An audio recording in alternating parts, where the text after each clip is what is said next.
to office since 2023. However, I believe that we at this juncture, it is important for us to have a conversation. And a lot of you would have heard the things going on in the media. But I want to have the conversation and to set the record straight today and to provide facts and information that is going to be useful to you as members. We have had the opportunity to visit a number of departments since my election to office. However, there are a few that we have not yet visited. So I would not have had the opportunity to have the one-on-one conversations with some of you.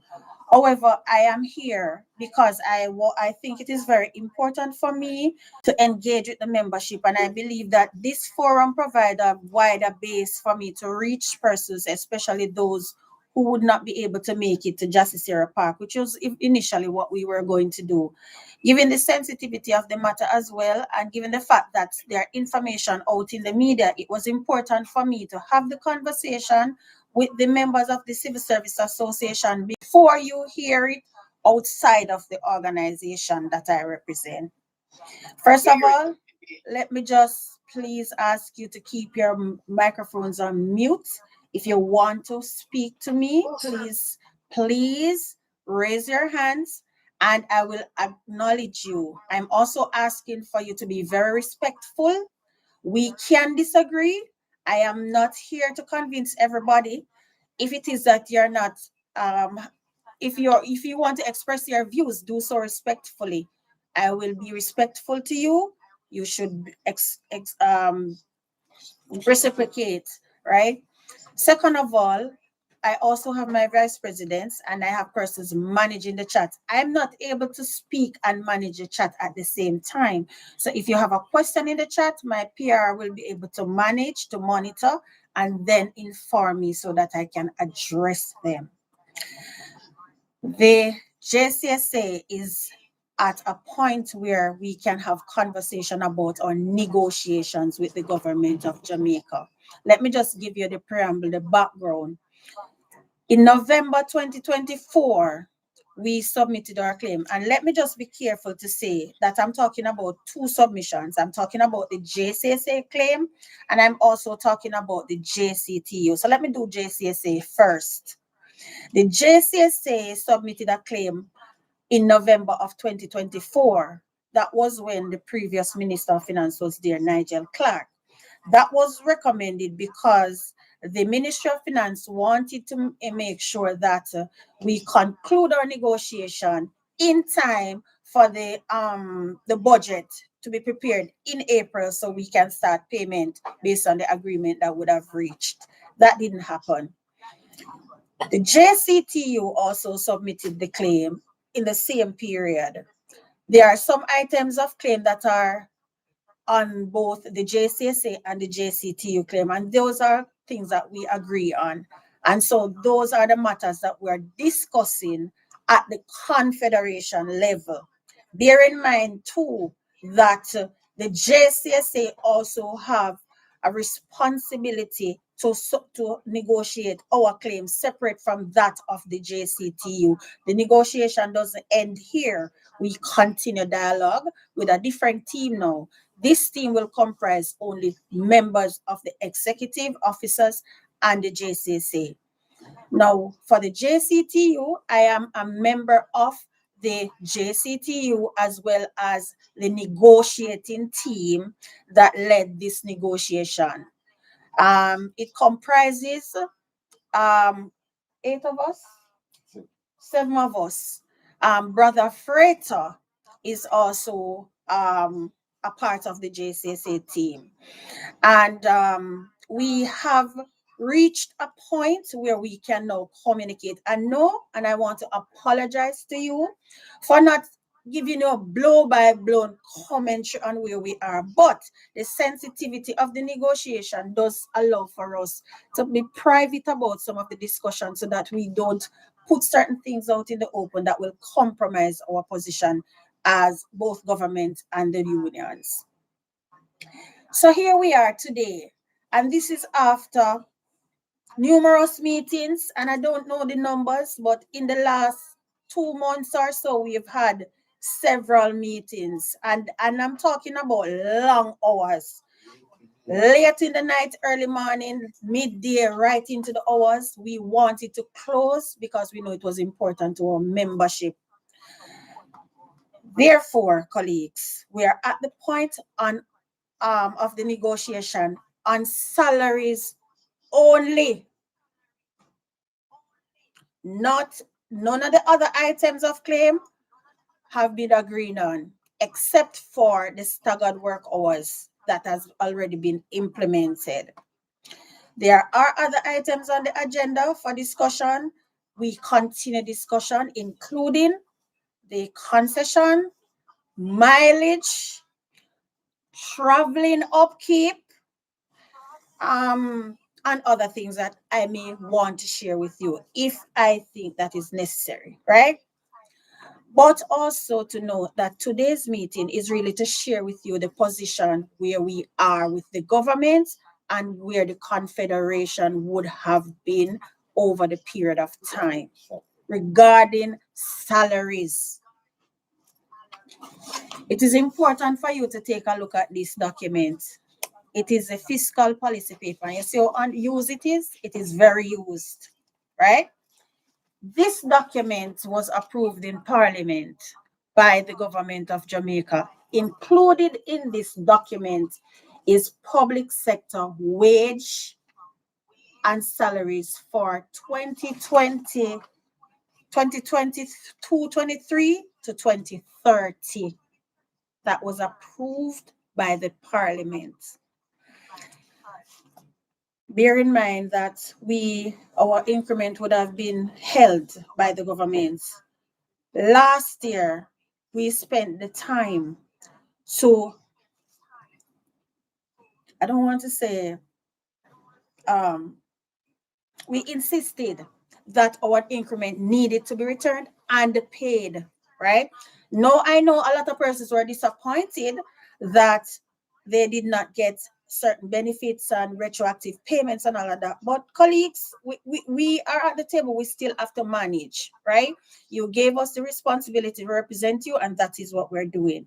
Now, I brought you to the fiscal policy paper for a reason.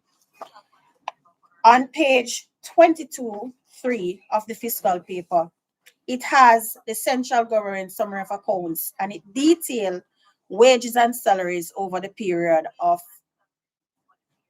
8 years. Now, this is actual payout from 2022 up to 2024-25, included our increment that was returned. And bear in mind that the increment was negotiated to be returned to everybody, even those who were not so entitled. Okay, that was 7.5% that was paid over. Now here we are, and this negotiation was, as I said, it was a very tough negotiation. There were persons who indicated that we should have pushed more before the election and all of these things. And let me just start from zero, because that is where we had started from zero. The government decided that we were going to get 0% increase based on the economy at the time. No increase, because we just get the increment, and the increment was supposed to be seen as an increase, and all of that we went through. Now we had at the time indicated to them that increment is a right. It was not supposed to have been withheld in the first place, and therefore our insistence on its return was very important for our membership, especially persons who were not able to benefit before. For some aspect of the compensation, they were impacted somehow. Not the majority, but there were persons who were impacted. Now, for 2024-25, we would have gotten our increment and our payments, right? Now, that ended on the 31st of March, 2025. Right? So, the government, our negotiating period is for April 1, 2025 to March 31st, 2027. That was what we submitted as our 2-year claim, which is what is customary. The government responded to the unions with a 4-year proposal, bearing in mind that some unions would have also submit a 3-year proposal, some a 2-year proposal. I don't believe any of the unions submitted for a 4-year proposal, but the government response to the union's proposal was that they wanted to have a 4-year agreement in place. So their proposal was 0% in year one, 2.5% in year two, 2.5% in year three, and 2.5% in year four. That was their proposal. 0, 2.5, 2.5, and 2.5. Now, our position is, at the time, was that was an insult to the public sector workers, and therefore we were supposed to meet to have a discussion and to clarify our position, which we did. We agitated, there was no movement, and it was going into a silly season, which was election. The unions cannot be by themselves. We have to be invited to the table, right? And that invitation to the table was very tough. After much agitation, yes, we were invited. Then there were laps between the invitation back to the table, and that happens for over a period of time, which would have frustrated the process. However, subsequent to prior to going into election, the government changed its offer of 0 to 2% in year one, which was the only change, 2.5 over the next 3 years. That was where it was. That was where they were. They were not giving anything else, and that was it. We held our position, even though I have members calling me to tell me that why I don't sign because the government is not going to give anything else and whatever. And there were others who said, we're not taking that. Clearly, because we know that in this policy paper, there was an allocation of $42.6 billion, which represents in 2025, in 2026, sorry, that was 6%. So let me just read the figures. So for 2024-25, it was $423 billion. In 2025-26, it was $487 billion. So there was a provision of approximately 6% that was allocated for salary increases for 25-26 and 26-27 going into 28.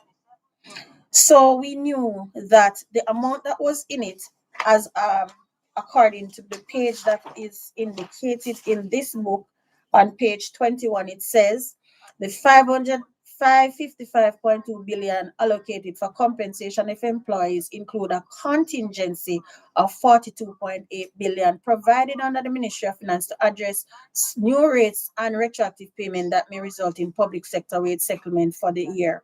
Now, we knew that this was there. That was what was approved by the parliament. We did not go into the negotiation blindly.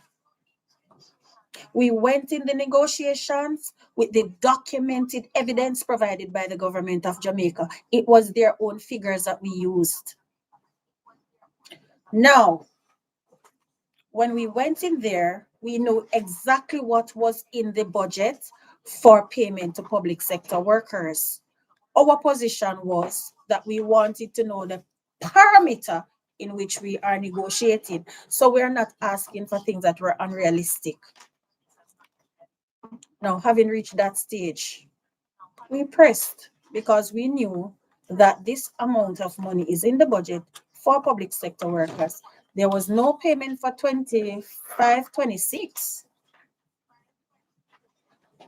That 2% that was offered for 25-26 represent $9.6 billion.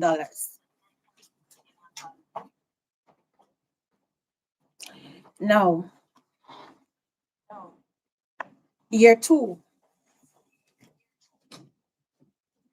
is let me just say before I reach year 2, 20 2024, 2025, 2026. The payments of, all right, so the first proposal, yeah, the government offered us for 2025, 2026, 2%. That's $9.6 billion. We look at that $9.6 billion, we recognize that it was not going to be adequate, but that is what was in the budget for that year. The group of trade union leaders that are on the table are leaders that have some of experience more than I do, and some would have been, a part of the process way before my time. I mean, and I appreciated the feedback from all because it was a unified approach to the negotiations. So year 1, 2.5, 2.5, second year. So year 1, 2, year 2, 2.5, year 3, 2.5. The first thing that we had to do was to agree whether or not we're going into a 4-year negotiations, 2-year negotiation, or we stick at 3. So we agreed that we will have a 3-year negotiation because the government wanted 4, the unions didn't. We submitted 2, we agreed to 3. That is the reason why I know we were getting 2, 2.5, and 2.5. So we stopped at the 3rd year because the unions agree that we will look at the 3 years. Since we have already gone through 25, we are almost how much months through 2026? And we are almost at 2027, which is April next year, which means that we have to go to prepare a new claim before the end of 2027. So the new proposal from the government was $20,000 one-off. That's a change from the 2%. Now, as trade unionists, and if it is that we're going to be reasonable, we said we need to have the government come with reasonable offers before we can have a real conversation, because all of us have our time to do and our unions to run. Now, here's what we want to appreciate. That on both sides, it was not easy. And our numbers have to be crunched. We had to work together to reach where we are. 20,000 one-off in year 1. Now, we had to compare that 20,000 one-off to the 2%, which is greater. We also needed to look at the cohort of persons we represented. And we use a base salary. And colleagues, the $9.6 billion, and let me just tell you, it's 114,000 public servants we have. 114,000 public servants. So if you should interrogate that figure, that would be 84,000 per individual. Okay? So that was our initial offer, well, our initial position. So the 20,000 was not going to be a reasonable consideration.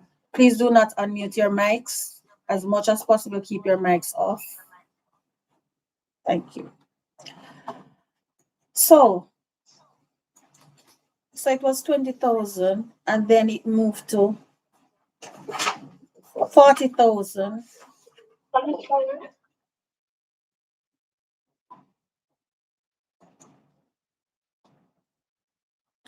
And our position was 100. 100. That was where we, and as I tell you, it wasn't easy, but we held our position based on what was in the budget that we knew the budget could have accommodated. Colleagues, bear in mind also that their ministries who are asking for upgrades in position. We're still looking at the compensation on those organizations that have not been reclassified. We're also looking at overpay, not overpayment, overtime, sorry, overtime, and all those factors have to be considered. So we knew that we had to be reasonable. So 100 was where we thought was reasonable for public sector and for it to be meaningful. At one time, we thought about 105,000. 105, right. So we actually started at 105, Right. then we came down to 100. Yeah. And at that point, it was 20, it was 40. They weren't moving. And I mean, justifying their reasons as to why they moved. But let me just fast track. So we went from 105 Right. to 63. Year 2 was still 2.5, no movement in a year 2 yet, no movement in year 3 either. So we had to work on it year by year. But then when we reached to year 2, we recognized that 2.5 was not going to go. 2.5 was an increment movement. So we decided that we were going to ask for 10%. Just 10%. Yeah. Bear in mind that for year 2, the budgetary amount was 6%. 6% was year 2 in the budget, in this book. So there was no way we're going to take 2.5. Okay? Because if you have budgeted for 6, then 2.5 was not going to cut it, because give us what you budgeted for is what we asked for. Okay? I mean, as I said, you have to be around the table to understand the level of intensity and what we have been through, given the post-Melissa period. That was budgeted for in year 1 because it wasn't keeping up. I can tell. All right, so just to add is that sorry, the 2% that was budgeted for in year 1, because it was not utilized in year 1, No longer available. it was no longer available because it couldn't carry over to year 2. And so we were practically starting from scratch in year 1. That was the position of the government. Now let's fast forward, because I know everybody's saying, "Oh, why are you going through all of that?" It's important. It's very important. Don't want it to downplay what negotiations is about. Now, so it was, we had 105. We came down to 100. They were still at their 20 and 40, eventually 40. But year 2 was 2.5. Now, colleagues, we decided that we were not going to take 2.5. A matter of fact, 2.5 wasn't even it wasn't our mind any at all. What we do know, however, was that the increment was returned. That's 2.5. We are now talking about our increase, which is different. Now, remember that increment is not automatic for everybody anymore. That was just for that period. Increment is earned now based on performance. So now everybody was not going to get that increase in salary or that increase in increment, because it is performance based, right? So the fast forward, so it was 40%, 40,000, their position, $40,000 in year one as a one-off. So they moved from 20 to 40 and to 4% in year two. That is a movement of 1.5 at the time, 4%. That's it, full stop, no movement. That's it. We have to accept it, take it one, we don't have no more money. But remember that we also are calculating because that 4% was 22 billion. Bear in mind that in the budget it was 40. 31 because they take out the 12. Yeah, they took out the 12 for the increment. Yeah. So it was 31 billion. Yeah. Okay. So if you offer us 22, we still have a balance and we want that money too. So we wanted to show how we can make what was allocated in the budget, Work for us. work for the union, right?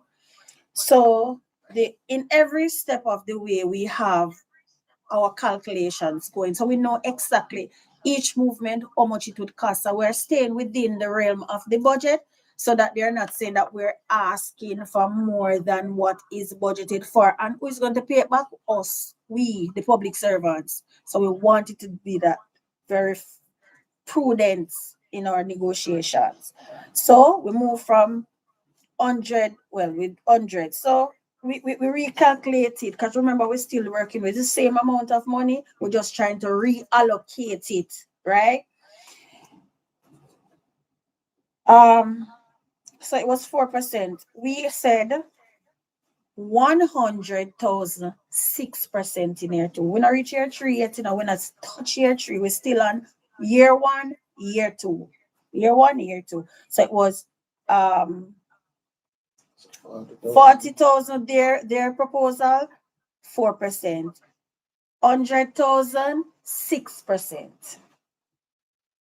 106, 44. Get me, work with me. That was also rejected. And these are meetings that we have to stop, meet break out, have the conversation, do the recalculation, get our team to do the calculation, they get their team, etc. Whole lot of things. So we put forward our position based on what was presented to us. Remember, guys, that we're still in the realm of the budget. We're still working within the realm of the budget, and we don't want to go over, because we understand the constraint, especially with the hurricane. Yes, there are money for that was allocated for schools and all of those things that we have to consider, social programs, etc. We also had to bear that in mind. We're reasonable people. And so what we did was to stay, as I said, within the realm of the negotiation. Fast forward, it was The last 3 quarters, yes, the revenues. right. We soon come down to the revenue drop, but we not reach this yet. So eventually we were at 95.6, but now the government moved from 2.5 in year 3 to 3. So we were making progress, although it was slow. It was because the technical team that was there had to consult with the minister. Remember, we're not negotiating with the minister yet.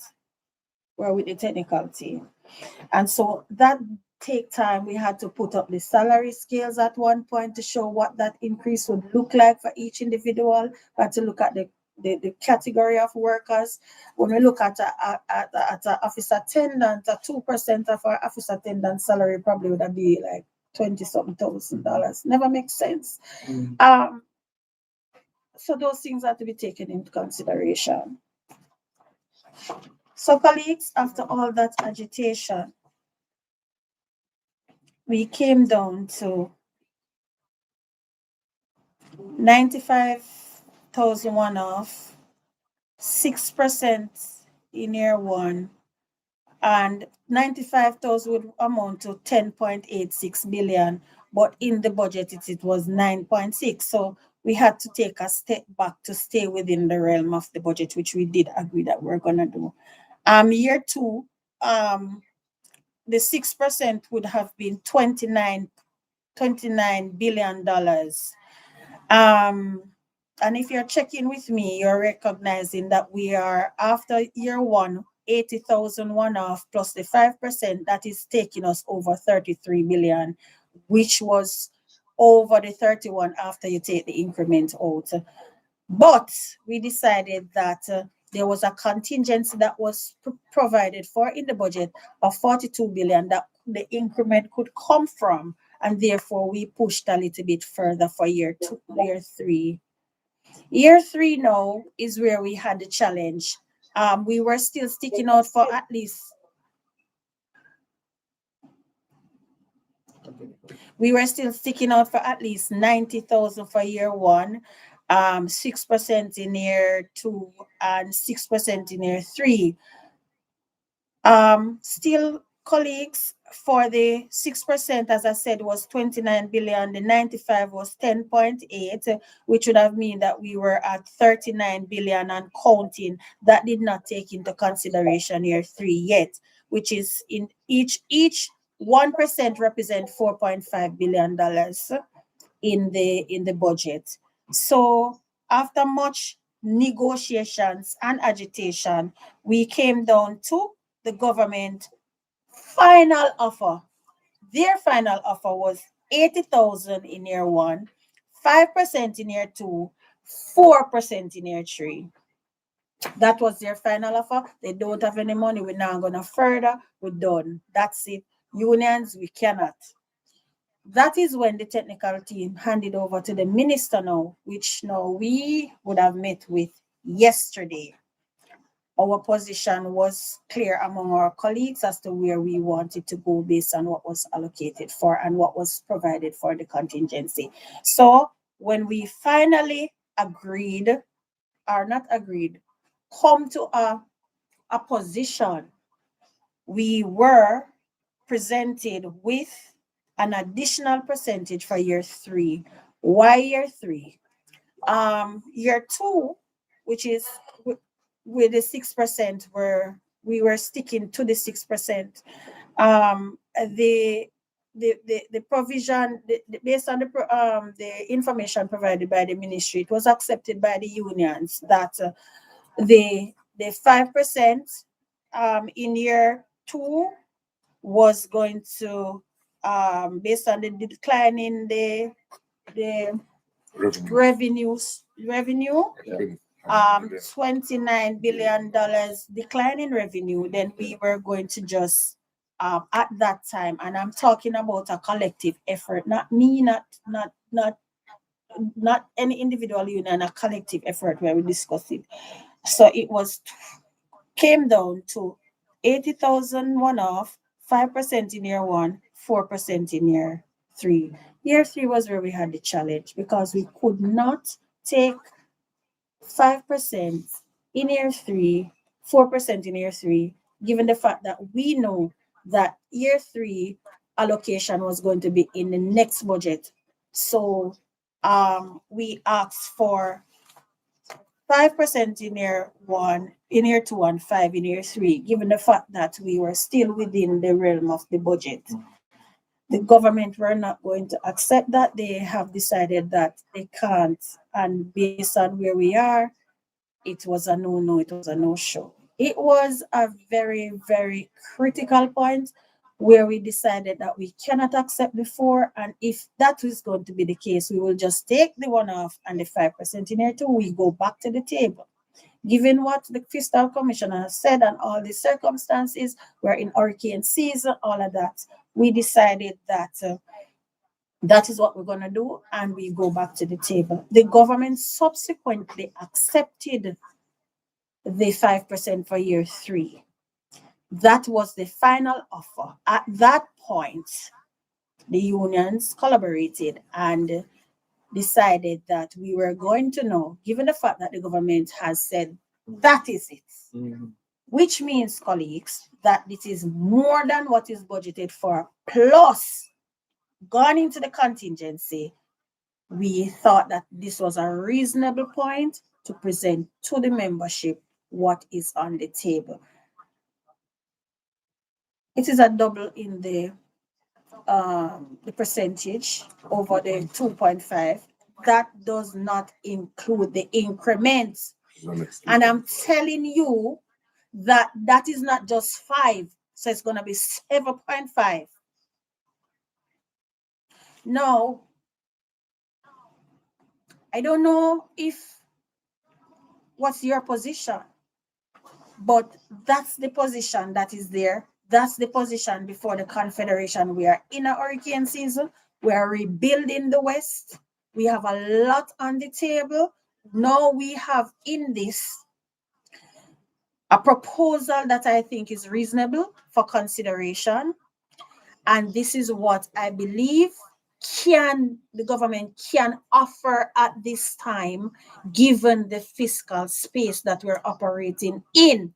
Now, let's go up to discuss the mileage rate, the concession, and all those other items, fringe benefits that are also important to the membership, and not detain ourselves with this, because there's also a caveat that says that any other group that gets more, then we have to get it too. So this is the position that I'm presenting to you, the membership. Now it's up to you. The Confederation met last night, and the Confederation has accepted. Now, I have a responsibility to share with you, because the earlier we accept this is the sooner we can sign, because I believe that this position in relation to the salaries is a reasonable one. Now, I know that everybody will not be pleased. Yes, we will not get everything that we wanted, but I believe this is a position that we can accept. Now, here's the thing. I am opening up for the discussion. Before I open for discussion, though, there's the draft agreement is being done. That will be provided today's Thursday, tomorrow. When you are having your independence weekends, we are still going through this, doing work. I am currently on vacation. I had to cut it to come home. Therefore, I would want us, since we have been waiting 2 years, almost, to get this out of the way. Second of all, there is no retroactive payment for year 1. It's just a one-off payment of $80,000. And when we meet on the weekend, we will detail those payments, right? And what that entails, you will hear. Secondly, this component, we need to close it so that we can organize for the retroactive payment to be done for the second year, which is 5%. That is effective from April 1, and payment of the one-off payment. That is going to take time to have the MDAs do the costing and all of that. In the middle of a hurricane season and back to school. No, it's going to take a while. So what we want to expedite is the one-off payment and see if we can get this concretized by Tuesday of next week, if my members say go. Now, in addition to that, President, yes, what we want to encourage, once the agreement is established and the requisite documentation comes from the Ministry of Finance, we're going to encourage our members within the pay stations to work assiduously to ensure that the costing is done within time, so that payment can be made. I would appreciate if that can be done for this month, in terms of the calculations and so once we have reached that stage of the agreement. But we would not want to pass September. But hopefully, as I said, we have to come to the conclusion first. Then we have to meet with the ministry to see how quickly we can expedite the process. We have waited almost 2 years. I don't believe that we have much more time to wait. But I am opening the microphone for discussion. And as I said, I see Stafisha, and I don't know who is Samsung. So if you name Samsung, please to rename yourself, because I'm not going to identify you. Stafisha Beans, please please speak.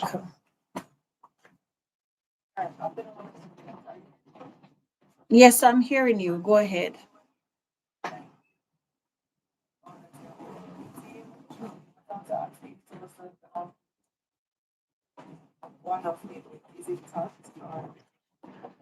We are hoping that it is not. That is our preference. But I'll send that to you after we have concluded. But that's not what we want. We don't want it to be taxed, no. But we have not had that final discussion yet. But it is proposed for us on our side for it to be non-taxable. And just confirm to say salary being away. The salary component is the only thing we have finalized so far. The salary component, the staggered work hours, and we are working on taxi allowance and, well, we have not discussed the mileage yet in detail, but certainly we're going to that, and as well as a concession. Those two areas are very critical because of where we are in terms of certain impact on the traveling officers, etc. So I believe that is critical as well. So yeah, that's it. Okay, 1%. They said 140,000. Does that include the agencies? Government workers in the public sector is 114, right across the government service. 114. That's the number we were given, include everybody.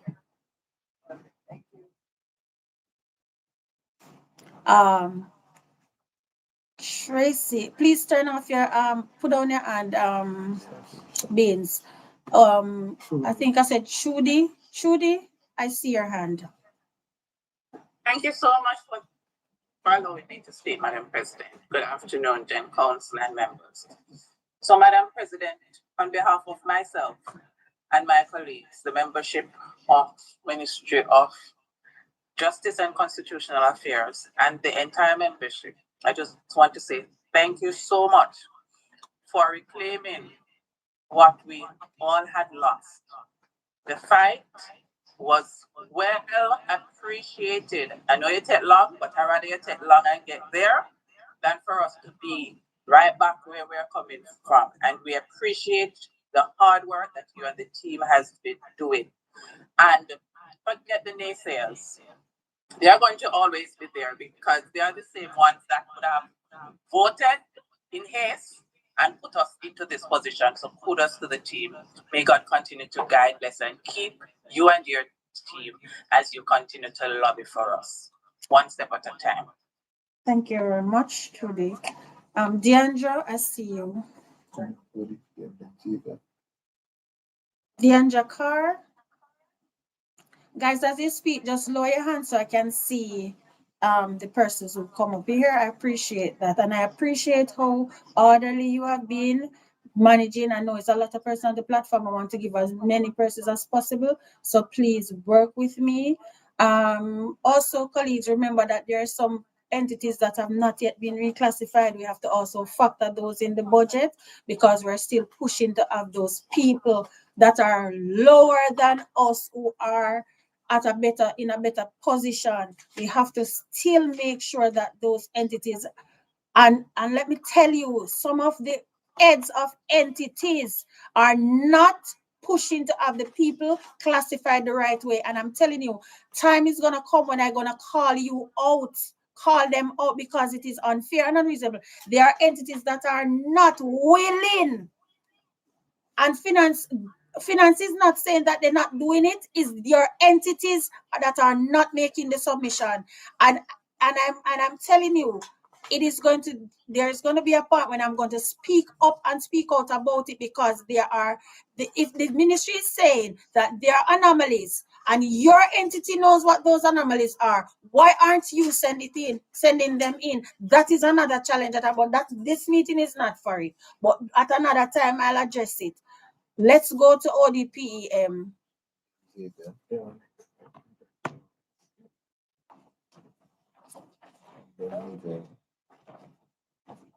Just keep them and tell me. ODPEM, go ahead. I'm not hearing you. ODPEM, I'm not hearing you. Hi, it's okay. You answered the question somewhere along when you were responding. Thank you. All right, Oh, thank so you what is very Xavier? much. Xavier. Xavier, go ahead.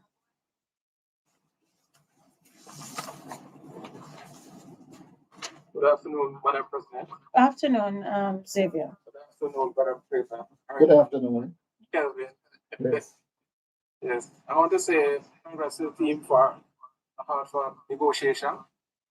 I know it was not easy to go through those deliberations. I know my department is where the negotiations take place. I know very well the difficulty and the struggles to get things done. I have one concern though about the year 2 and 3. Right. Since there's no increase of 25 and 26, that 5% per year 2 would be done on the salary that obtained at 2024. Right. No. 2025. Disadvantage. No, No. remember the increment versus Oh, the move increment, three yeah. movements. Yeah. No, so that would not be the case.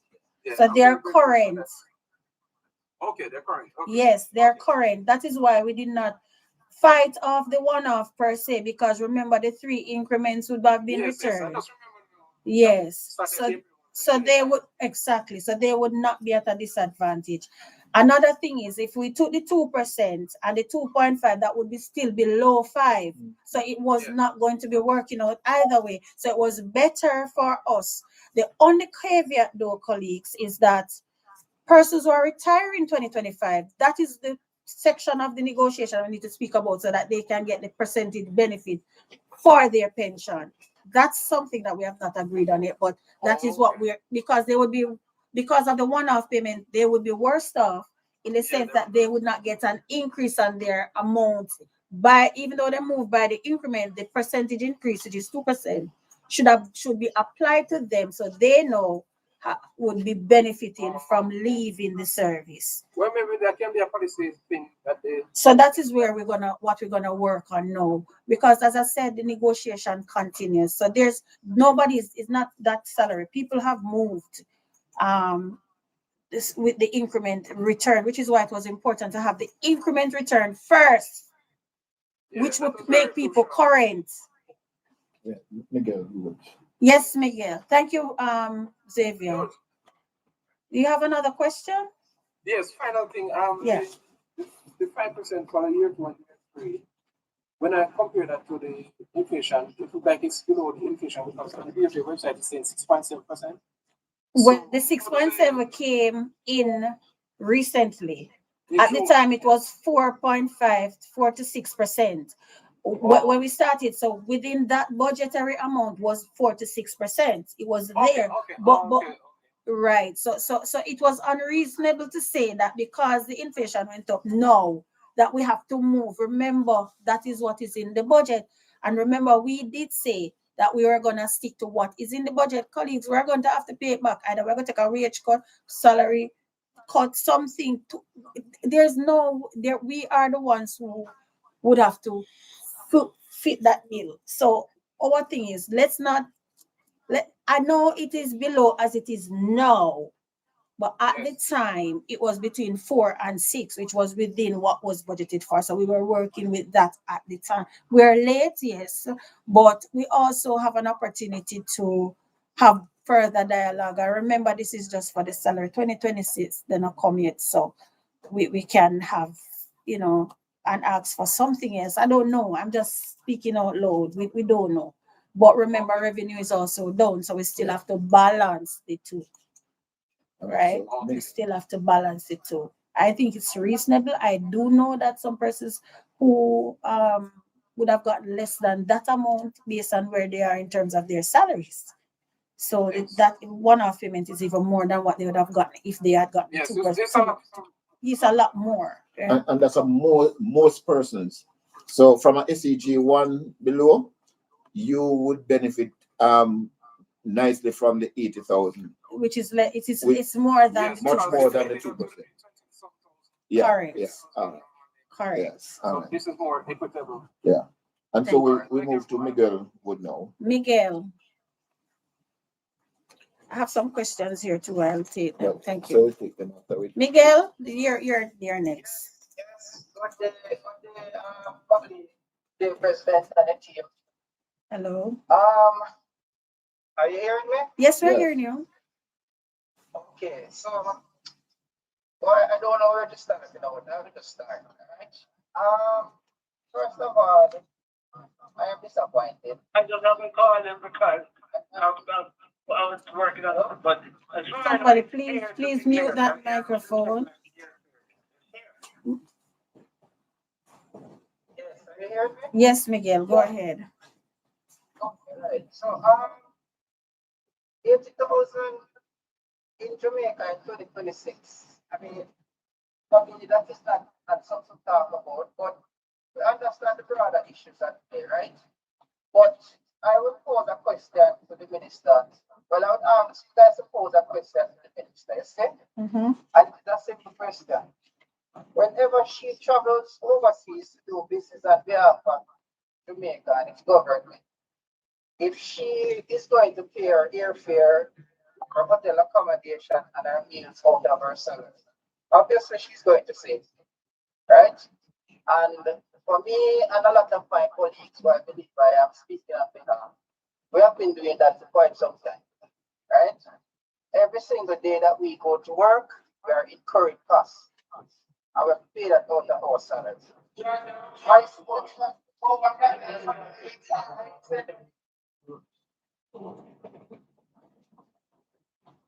Go ahead, Miguel. Those on YouTube, I'm acknowledging you. I'm not sure if I'm able to get questions from YouTube, but I do have some questions here that I will take after Miguel and the other. Go ahead, Miguel. Sorry about that. My Yes. apologies. Colleagues, hold on, Miguel. Colleagues, could you please just make sure your mics are muted? It is disturbing when persons are speaking and not able to. Please, we've been doing very well so far. Let's just continue that trajectory, please. Go ahead, Miguel. Right. So what I would suggest, you see, I recommend. I don't know how this works at the negotiation level, but for position and entities like mine, there was absolutely no benefit from the compensation review. Positions like myself, who used to get an upkeep, if they could temporarily reinstate that until the restructuring is completed. Miguel, The reality is that Miguel, in 2026, August 2026, I am going on with less pay than Miguel, hold on a second there, right? Let's just put it out there that your organization is one of them that did not submit anything for your for the Ministry of Finance. Let's start from there. Your head of entity submitted for himself, increased his position, and left everybody else behind. You know this. You also know that we had intervened and asked for the organization to submit the classifications, not because the ministry don't want to fix it, because your organization, your HR, your accounts, your head of entity did not address the issue. So let's talk about that. And it's unreasonable. It is unreasonable to blame the ministry for not doing when it is your entity that is the problem. Yes. And that is what we need to address. Yes, President, I accept that and I agree with you. That is why you are where you are, because your entity has not been reclassified for donkey years. And they are unwilling to do so. No, but hold on first. I agree with you. 100%. I accept that. However, the restructuring is not going to take 2 weeks. It's not going to take 6 weeks. It's going to take some time.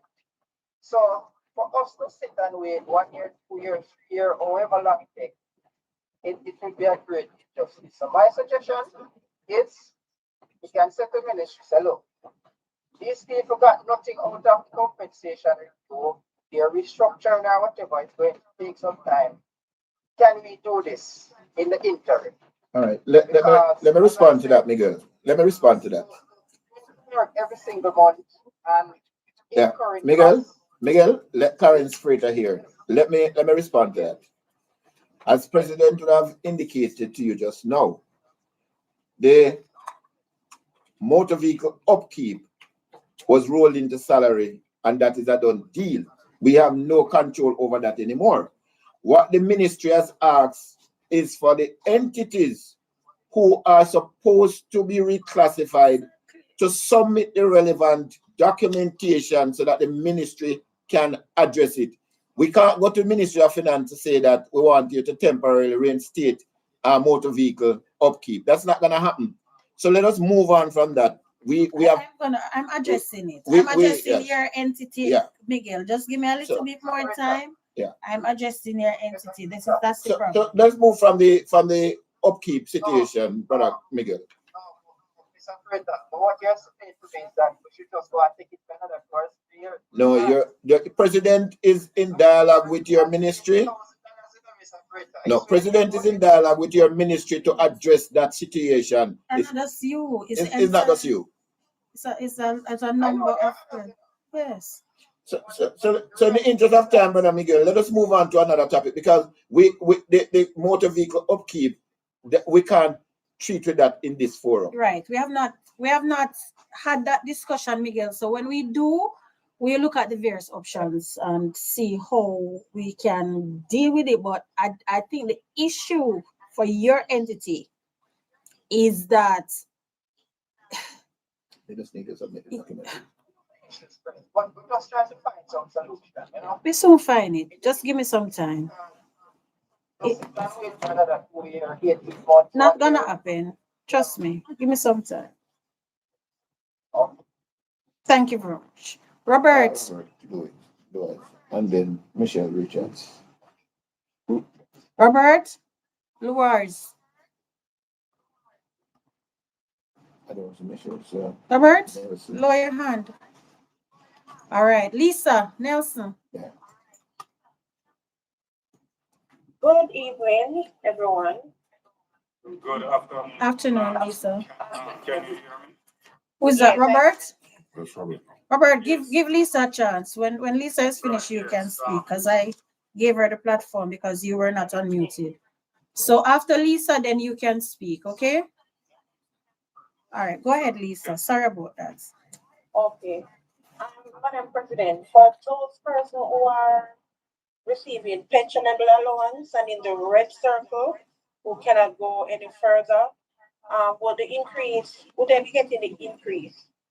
Everybody getting it. Every single Okay. person getting it. Oh, it is we going to be applied, then I will have to work that out. But every single public sector worker is entitled. Okay. And what another question? If you're on the top of the scale and you can't go anymore, how will that work with the increment and or with that? Remember, there's going to be new calculation of the salary scales, you know. Okay, because I am at the top of this scale from when I can't go anymore. You're still entitled to your 5%. So. And you're still entitled to your increment. So all you have to do is add the 2.5 to your increment. You're still entitled to it. So those challenges, just send it to the ministry, to us, and we will sort it out with the Ministry of Finance. They are very accommodating in treating with those matters. We haven't had any challenge in dealing with those matters with the ministry. I have to give credit where credit is due with the ministry. Where there are difficulties, I like them, but I have had good feedback in terms of getting responses from the Ministry of Finance so far. Okay, because one other thing I don't understand, because I am at the top of the scale and you said the increment, I can't go anymore. So You know, you can be at the top of the scale and in a next band, right? oh, I didn't know that. Yes. So there's overlap in the band. There's overlap in the band. Yes. May I ask something? Who is this? Mark. Mark? Yes, Fred. Okay. You get personal allowance, it will be taxable and to be pensionable. Okay. So how can I go about getting that from my Regina, organization? who's talking? Lisa. Lisa. It's a given the salary unit will work it out like that. Lisa, Lisa, can you Lisa, can you speak to me after? Yes, Madam President. Thank you. Please speak to me after and I will see how your department deal with it, okay? Go back to Robert. Let me Okay, just, thank you have my number so you can Yes, you can see how it applies when it comes to you. To Robert. No? thank you. All right, so we can deal with that on the platform, Yeah. given Okay, the number of persons. All right. all right, thank you. Thank you, Robert. Go back to you. Yes, good afternoon again, Madam President and your team. Yes. Yes, I just want to say to you all that you have done a wonderful job for us. I should commend you all. And it is the first I am on a forum like this, and I am a member of the Jamaica Civil Service Association for the past 26 years.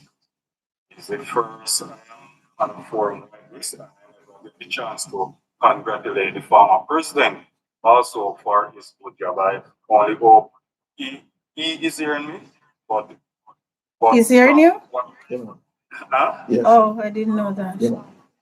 Yes. Right, yes. But from what I'm hearing from you and your team, trust me, I will look into it and see that boy, this government have gone through a whole lot with the Melissa problem, because I was also at Food for the Poor, helping to prepare packages for the people who get affected, and I've seen where the government is actually broke, right? And it is the first time throughout my 26 years I have seen JUTC bus leave from Langsville Park and pass my workplace gate, and I can only pay $50 with my swipe card from here to Spanish Town. And trust me, the government have done a whole lot, and I know that they are broke, and I am so happy the way how you would negotiate for us. And I think having a team like you going forward, it's the Jamaica Civil Service Association, we will increase our membership more. So thank you very much again, and continue doing the excellent job here. Thank you, Brother Robert. I appreciate the sentiments, and I definitely will continue to represent as best as I can. I appreciate that. Brother Leo, thank you. Thank you very much. Brother Leo, I have some questions that I will address after Leo, and then I'll So, continue. yeah, Leo, Regina, Brother and Leo? Katrina.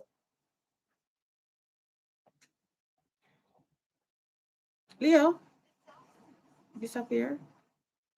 Regina, And then Yes, ma'am. Katrina. Good afternoon. hi. Good afternoon. Just the $80,000, just some clarity. It's right across the board, right? Everybody, 114,000. That's it? That's it. So, Thank you very much. Katrina, Sister and then- Petrina, your time. Good afternoon, colleagues. The $80,000 percent Griffiths, please make sure they don't tax it. Let me tell you the truth. I'm gonna fight for it not to be taxed, because to be honest with you, if it's gonna be taxed, it's not gonna be worth it. Yeah, it's not going to be worth it. No, so it's Not going to be worth it. no, so that is something that we're not. As I said, Because remember, when they give us the 80,000 one-off, it actually work better for them, yes, so they get back a portion of it. So our intention is not. It is 100. Remember, we said we wanted 100. That 100 could have tax. But if you get 80, you can't get 80 and it tax. That is not going to be 80. Our intention of 80 is to get the 80 in your pocket. So Just to say that we haven't We- agreed on we that. haven't agreed on any taxes, right? Because I'm not doing that. So we're gonna fight for it, right? What took you was one-off, rather like give us the increase of the 2025, 2026 year, it work out better for them. Yeah, because the Turn around again and go tax it. You know, go work out. help me push back. So when we get that out, I'm going to bring it to tell them, listen, my member's going to rile up, we're not paying a tax. And Yeah. that's it. Right. Correct. Thank you very much. Lavina. Care about other things, but I know that when the meeting is finished, No problem. No if you problem. can accommodate. I will All right, definitely. thanks for No problem. Yes, thanks for the opportunity. No Yeah, man, problem. and thanks for the negotiation and everything. Appreciate it. Thank you. Lavina, Yeah. just lower your hands when you speak. And I'm then, when you finish, I'm going to go through these, please. Lavina Morgan. Good afternoon. Please. Yes, first I must say, I appreciate your effort. I think you've done a good job. Thank you. As you mentioned before, that it was easy. We on the outside, we don't know what to take place on the inside. We don't know the struggles and the challenges that would have to face in order to come to this point where we're at. Now, the question I have to ask is that not everyone receives the increment.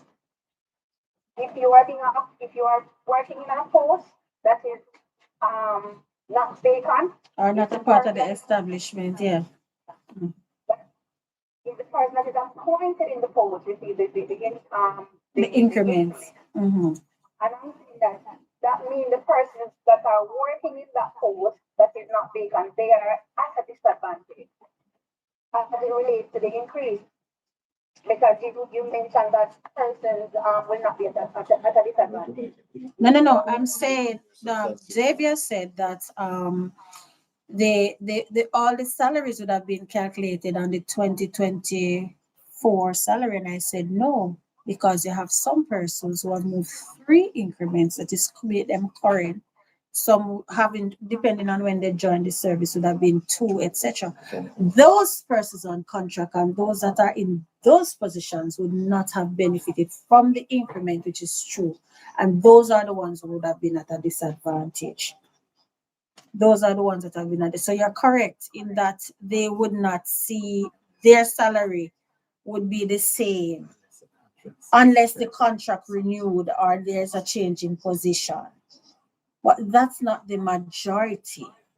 But they're also a part of the ecosystem that we need to address. So I don't know how that will be treated yet, but I know they will be entitled to the one-off payment. But in terms of the increase, it would have been only on their substantive position. Unfortunately, that's how it is. But if they acted in a post, they movement in the post, And that's my honest reply. And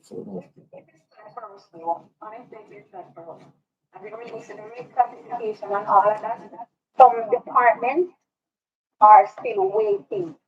Is it where are you waiting based on the Ministry of Finance, or are you waiting based on your organization? Because there's two components to this. Well, I know that my supervisor did what she was supposed to do, and it is elsewhere on deck, need to be removed, signed off and need to be removed. So you know, reach finance it, that's what you're saying. without it. And that's the problem we have. That's the problem we're having. I have not seen any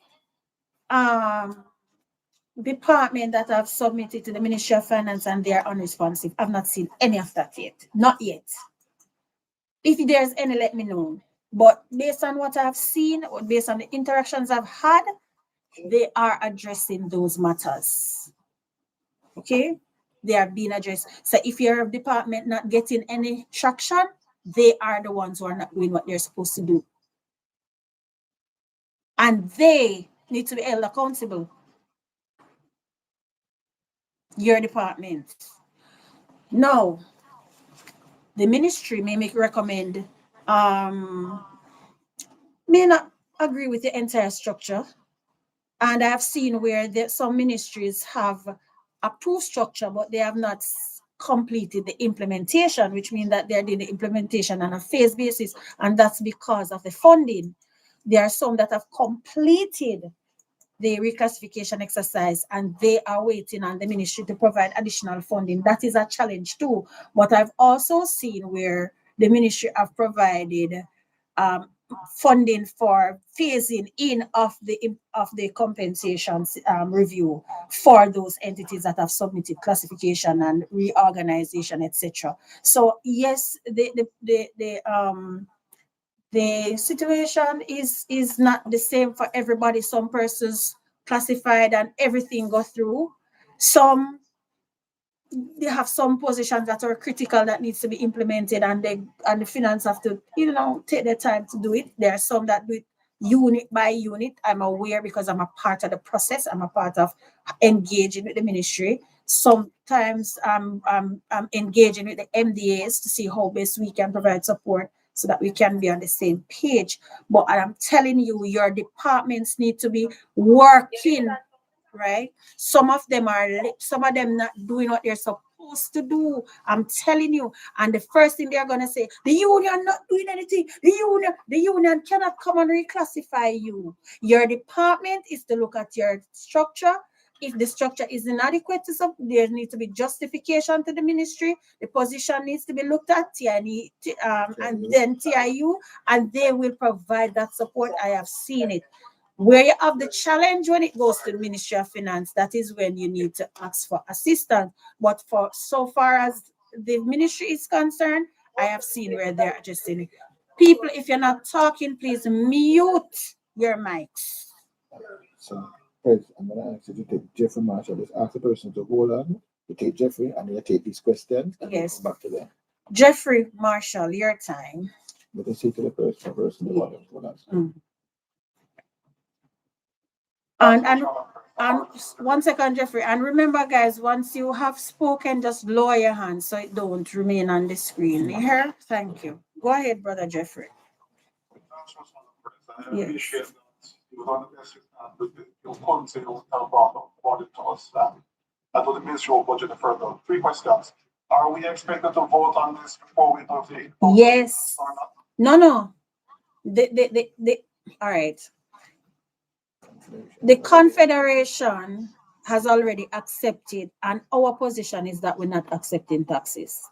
That's the position. Okay? We don't accept it. What?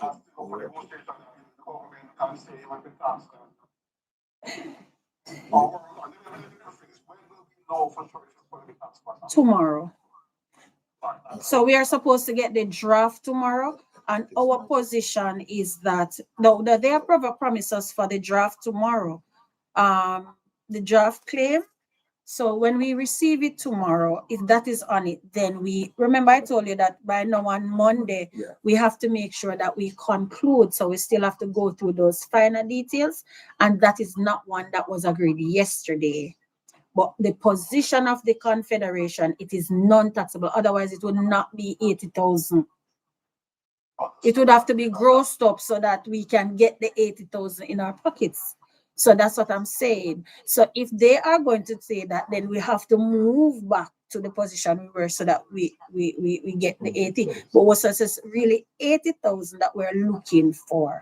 Those details will be worked out on the weekend. And also the dates for payments and things like that will be worked out on the weekend. We will share those information with the membership. What we have, based on when we concluded yesterday, those things were not detailed as yet. The ministry is working on it for the Confederation to get the document by tomorrow. Because as I said, we want to decide by tomorrow is Friday. No, tomorrow. By Friday. Apologies. That's Friday. My apologies. They did say Friday because tomorrow is an holiday, right? Right. Last question. When do we expect the fringe benefits negotiations? That's really where another big issue. We mean to start. Well, guess to be honest with you, the mileage claim is really the JCC. So the ministry had indicated that we made our submission. The ministry indicated that they received something from the National Works Agency. Miguel, The National Works Agency sent a response to the ministry. I don't know what that is yet about the mileage. Okay. So I'm waiting to hear what that is. But we have our position. We have a position as to what we expect, we anticipate, and we also have a counter position, which we can't disclose because, as you know, in a negotiation, we want to keep the information closed until confidential until we have reached a point where we can have conversation. So just bear with us. The issue of the concession is also one that we have not let go, and that is something that we will continue. Taxi, mileage, concession, qualification increments, all of those are still on the claim. We have not concluded on those items. The only two items we have concluded on: staggered work hours, and the staggered work hours is not even completed because we want a 4-day work week, which is what, and remember the mental health day that we spoke about. Those things are things that we're pushing for. Okay, we have not concluded on those. Are still working through them. Please give up. I know it's a little bit, it's long, to be honest, but this portion it took a little while. We just got there now, so we can move a little bit faster on the other. Bear in mind that is a lot of other groups, you know. So it's not just JCS, it's not just a confed. There's doctors, there's police, there's nurses, there's 44 bargaining units, same team, pretty much, same team. So that is where it complicates the matter. Mary. Thank you. I appreciate it. Mary, let's do you, and then we just read some of these, and then we go to the rest. Go ahead, Mary. Good afternoon, Madam President. Good afternoon. Good afternoon. I appreciate what you have done. Excellent negotiation on your team. Job well done. I hope everything will go well, and payment will start the day soon, as well as the $80,000 by opening it non-taxable. It's not attracting the tax so that we can enjoy it as it's rough. And continue to Robert State, the government doesn't have the money. I do not support that thing. I did not address it. The body is in the budget. I don't think it's this forum to negotiate that. It's to deliberate on that. I do not support it. I strongly disagree. God bless you. And I hope everything will be well for us. Thank you, Mary. And we need the extras. And I'm with you there, you know, I'm right there with you. The non-taxable. I'm right there with you. Thanks. You're welcome. All right, let me just read through this before I take Huntley. Will there be a new salary scale for 26? Yes, there will be a salary scale. All the computations will be included in the salary scale. What are the plans for us executive secretaries in the municipal corporations? The municipal corporations, I know that the positions were, their structure was reclassified. They have established new positions. I cannot say what that is right now because I would have to collaborate with JALGO, which is the Jamaica Association for Local Government. We do have members in both the Jamaica JALGO and JCSA. We have members. We work together very well.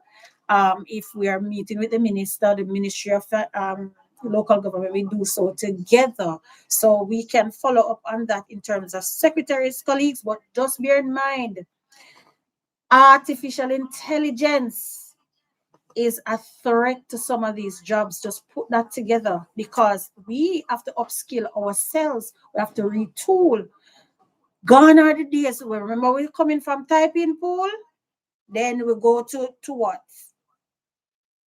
No, you necessarily can get a minute out of this meeting like by the meeting is ending.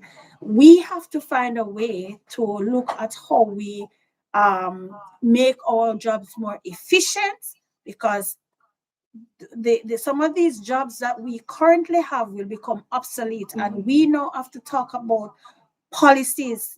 How do we implement AI policies to protect our workers? What are some of those jobs that in a few years will be no longer in the public service?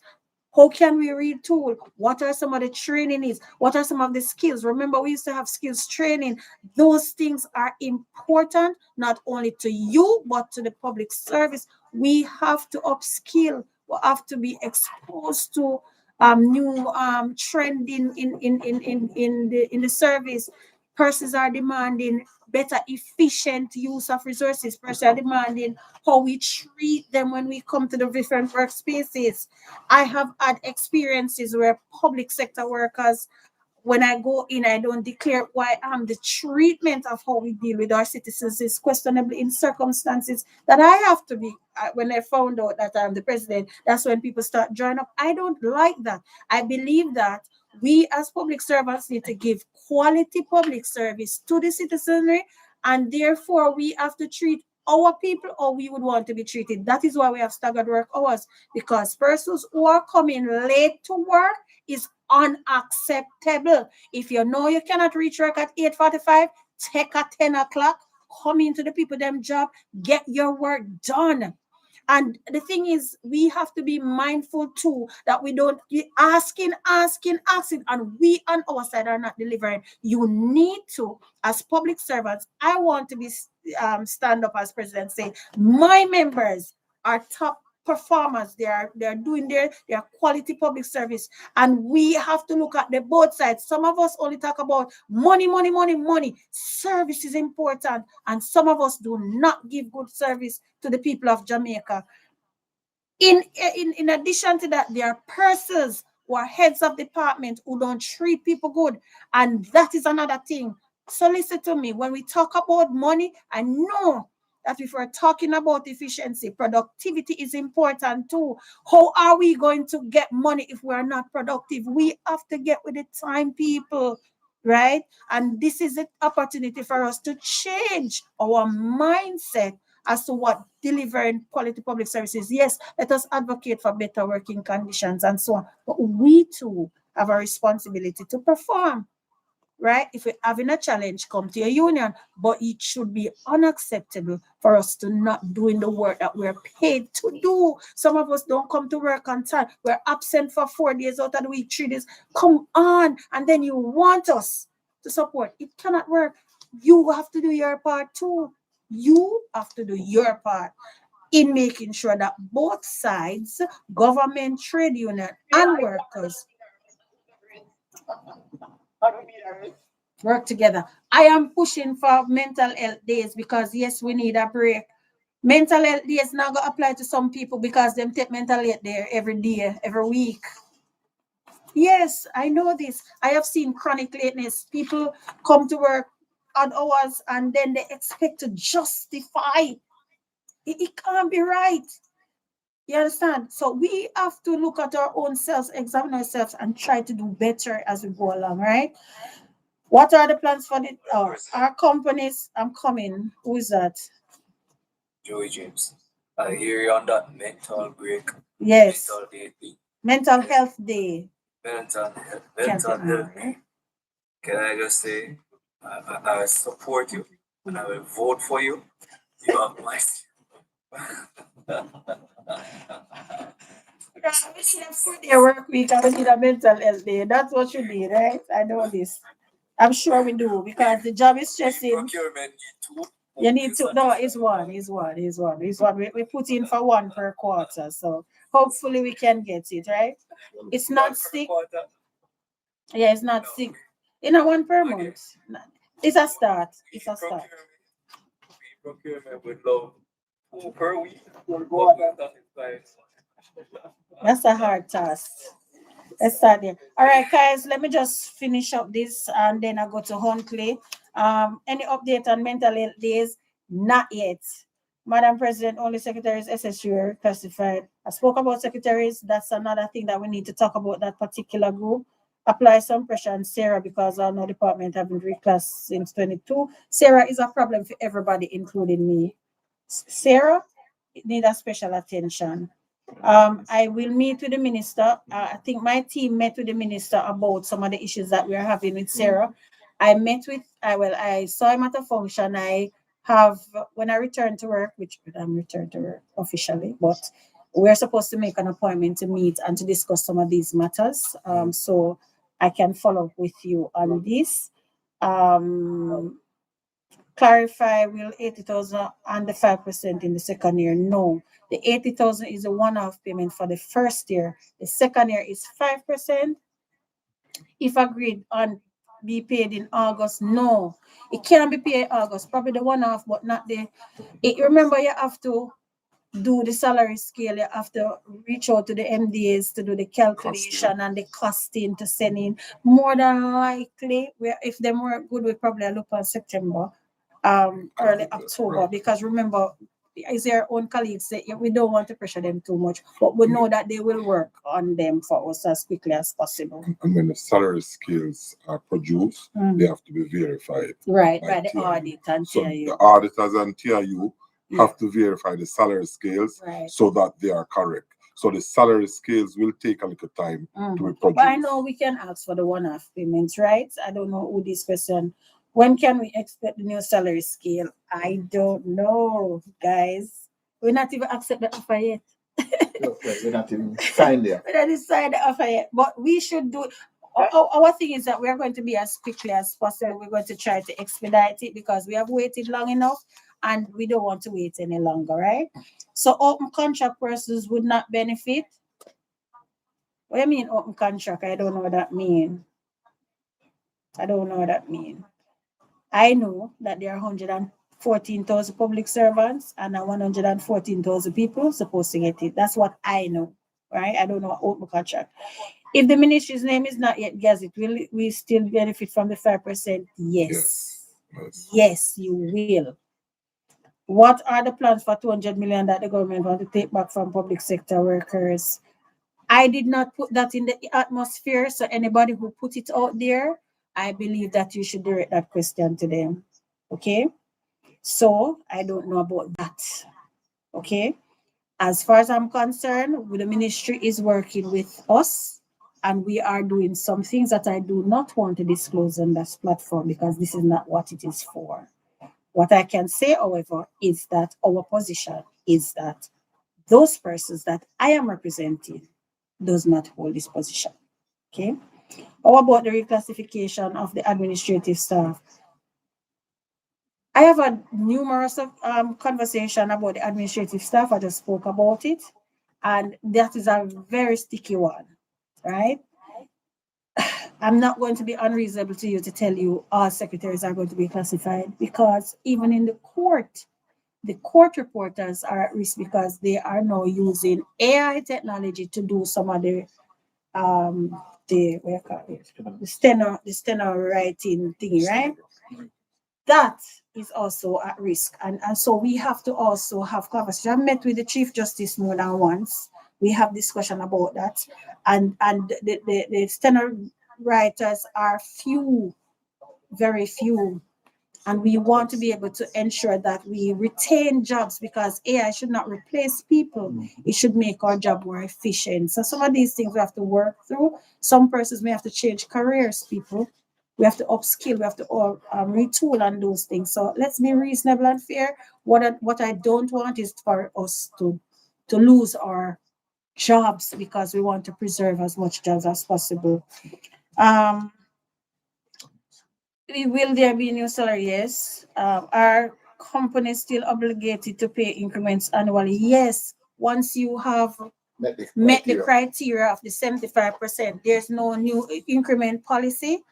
The policy that exists will have returned. The position that was there before the compensation is the same position we have now. So yes, they are obligated to pay increments annually once you have done your evaluation on your anniversary date. So that is returned. Because if so, with the 5% be applied to another. So here's a challenge now. You're supposed to get your increments on your anniversary date. And so if that is where your the 5% is applied as of April 1. So come April 1, 2026, April, May, June, July, August, that's 5 months retroactive payment already. September would be 6 months, right? So it's important for us to have that done quickly because I don't think the government wants to be paying out retroactively. Their thing is that they just want to once the salary is due, and that is what you're gonna see come April 1, 2027. It is just going to be automatically applied. So they are now calculating those salary scales up to 2027, right? So you should see that in place. Seamless payment. If we were to accept $105,000 in compensation increments and stuff, does it mean that basic salary move up by 100,000? No, it doesn't mean that. It just means that you're gonna get one payment and that's it. From Tasha, please break down what the offer is, because I Just thought asking the persons who just to mute your mic while President respond to the questions, please. my team, please monitor those that open the mic so you can just close it same time for me. Please break down what You know me think. I think what is in our censure when people full. It's to say I'm full.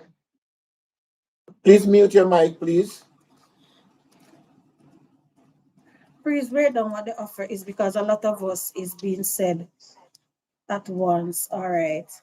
First year, you're gonna get 80,000 one-off, and what I'm hearing from my members is that they want that to be tax-free, which is our position. One-off payment, 80,000, nothing else, nothing more. 2025 finish. Year 2, April 1, 2026, you're going to get 5% increase effective April 1, 2026. That means that effective April we're gone, you're going to get retroactive payment up to the point where that is paid. Come April 1, 2027, you're going to get 5% more on the 5% because it is accumulated, it's cumulated. You're going to get another compound because it's compounded at 5. You're going to get 5% more.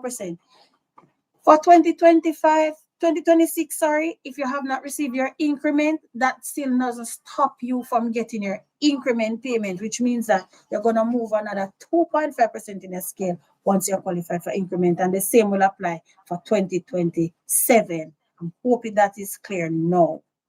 If it's not clear, Tashana, please let me know so I can Let me explain look it a at little bit. that. So the year April 1st, 2025 to March 31st, 2026, that's year 1. And that's when the 80,000 one-off payment will be made. April 1st, 2026 to March 31st, 2027 is year 2 of the contract. So that's when you'll get 5%, the first 5%.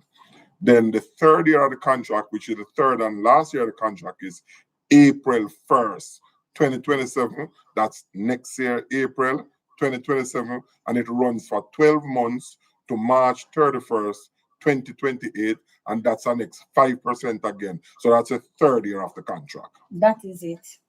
That is it. Okay. I hope that is clear. I'm moving through quickly. So I did this already. This one says, where will there be an increase in mileage since gas prices are increasing? Yes, it has to. We have submitted.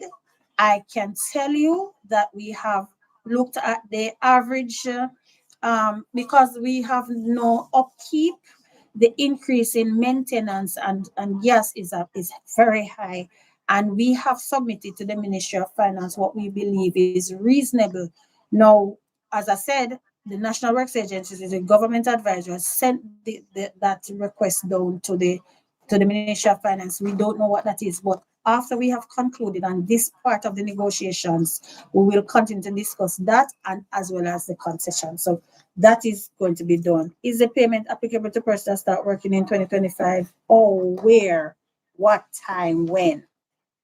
2025, when? That is very, very, you have to know, I have to know if you start working 2025, you would get the one-off payment, well, depending on when. It might be prorated. It may be, I don't know. Yeah. But this is a kind of vague because we have to get the detail, right? Which year will be 80,000 cover? 2025, 2026. Which is right? April 1st. Which is April 1st, 25 to March 31st, 2026. Huntley. Yeah. Enrique. Is it Enrique? Mhm. Yeah. Afternoon, Madam President and your team. Afternoon. Well, you answered one of the questions. I want to read Then Hamilton. the means we don't get any upkeep anymore. And we're still using our personal vehicles. But just to say though, unclear that is also on our claim. Although they have indicated that they are not going back to where we were, we have put it back on the table, okay? Is it going anywhere? I don't know. But well, let's see. Okay? Let's see. And I am hoping that they get some headway because the fact remains that we're using our personal vehicles and all of us can attest to the state of the road. Yeah, man. Yeah. Everything. And also now, in my case, it's a bit unique to others because we can't claim passenger mileage. And your place alone. None of us. It's all of us. Yes, right. And but we do carry passengers. You're not supposed to. You shouldn't. I know you know where I'm coming from. This has been a long-standing issue, and I've been working here now for 19 years, and I've not done no headway at all. Let me ask you though. So, if you would say you're not taking anybody, what is it? What is the implication for you? What have they done?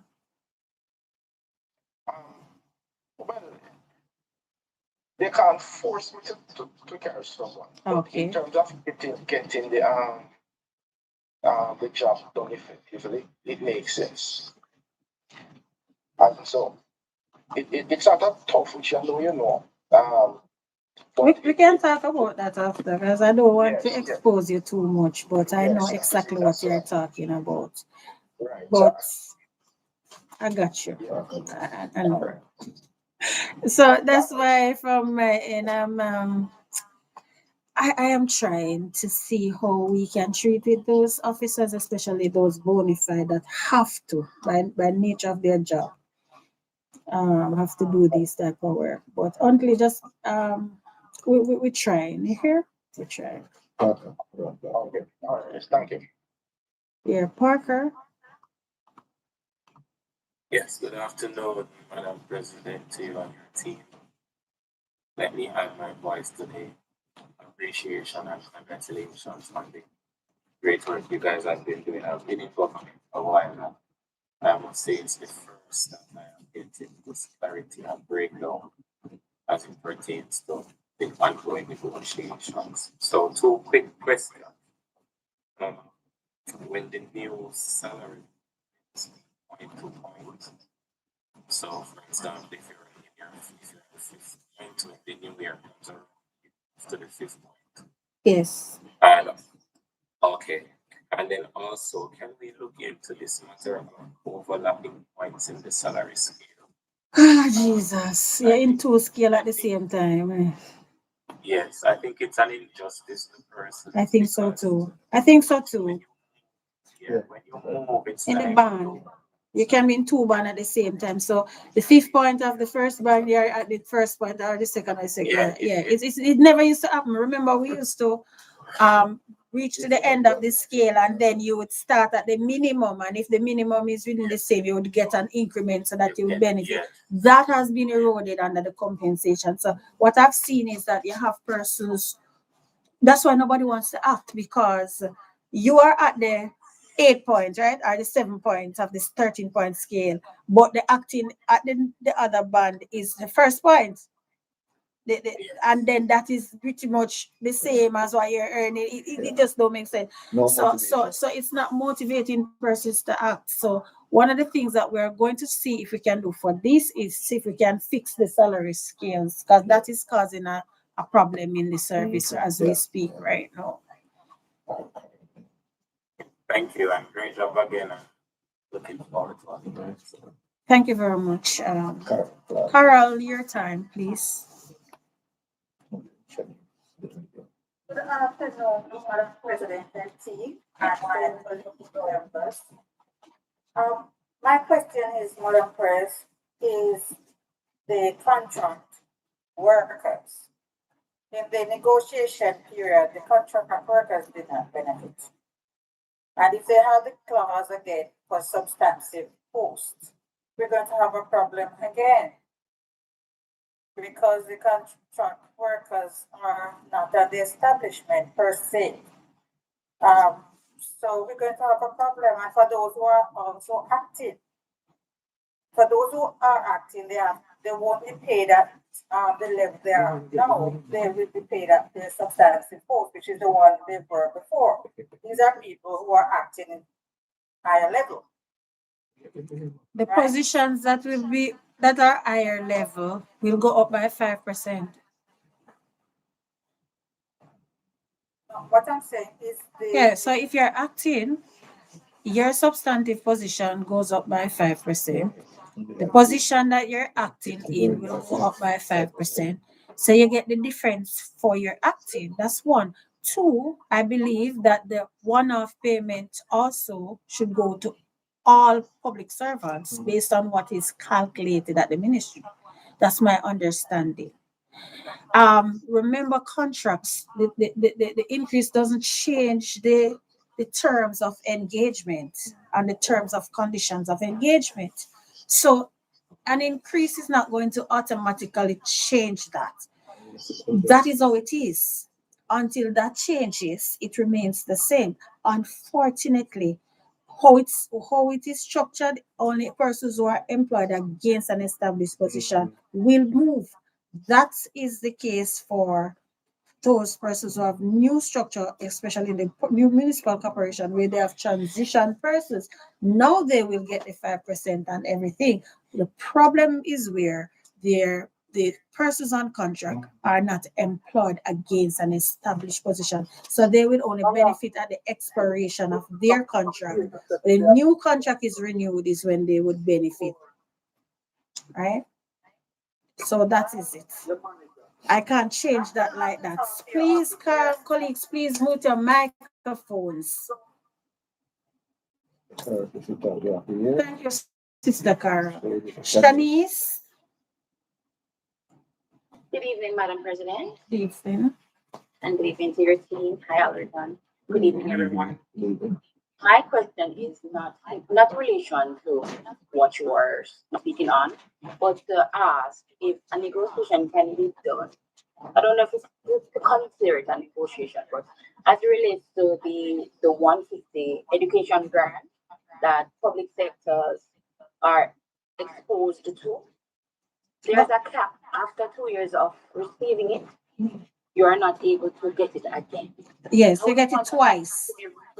Twice in 4 years. Twice you want that to be removed? Because public sector workers, it assisted me to get my associate degree. And with wanting to complete my degree and with what they're requesting of us now based on the new reclassification, I would want the opportunity to apply again to further my education.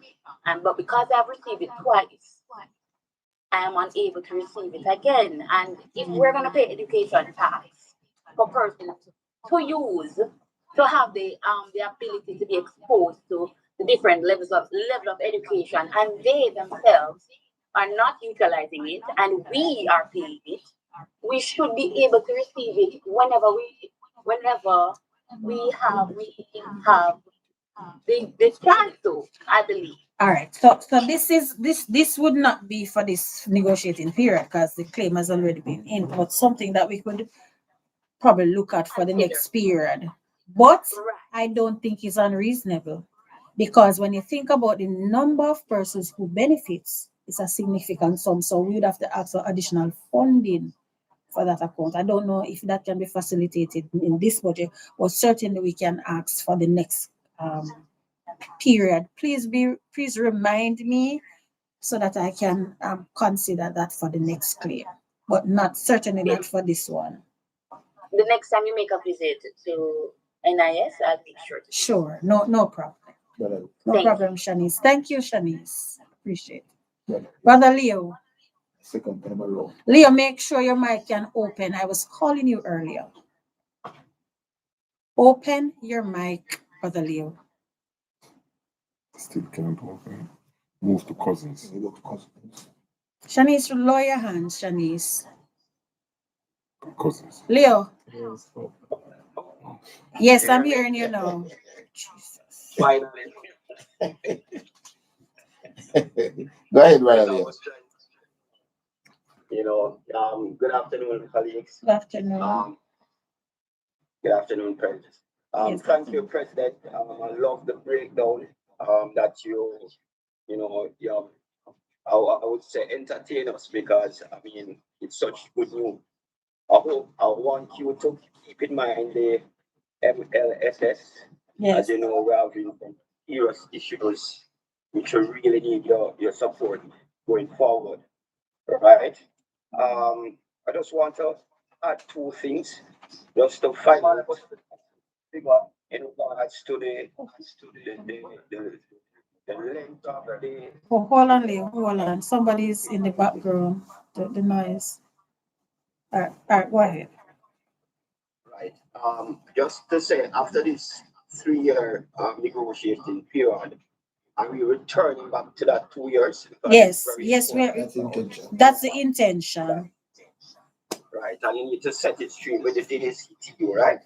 Yes, yes. The JCTU has made that very clear. Okay. The next thing I would also hope, I don't know if it could be added, is that the inflation rate, you see, Pres, even though we're strapped in terms of what is flexible, the inflation will definitely hurt our purchasing power, right? So if we can find a way that we can hold it to even say 5 or below 5, that would be great because that would give us some, flexibility. We can spend and we can earn and we can grow as That needs to be managed. Yeah, the inflation is really. And to Brother Leo, if you will remember, inflation has been stable for the last maybe six or 7 years. It's just coming out of Hurricane Melissa that has caused it to.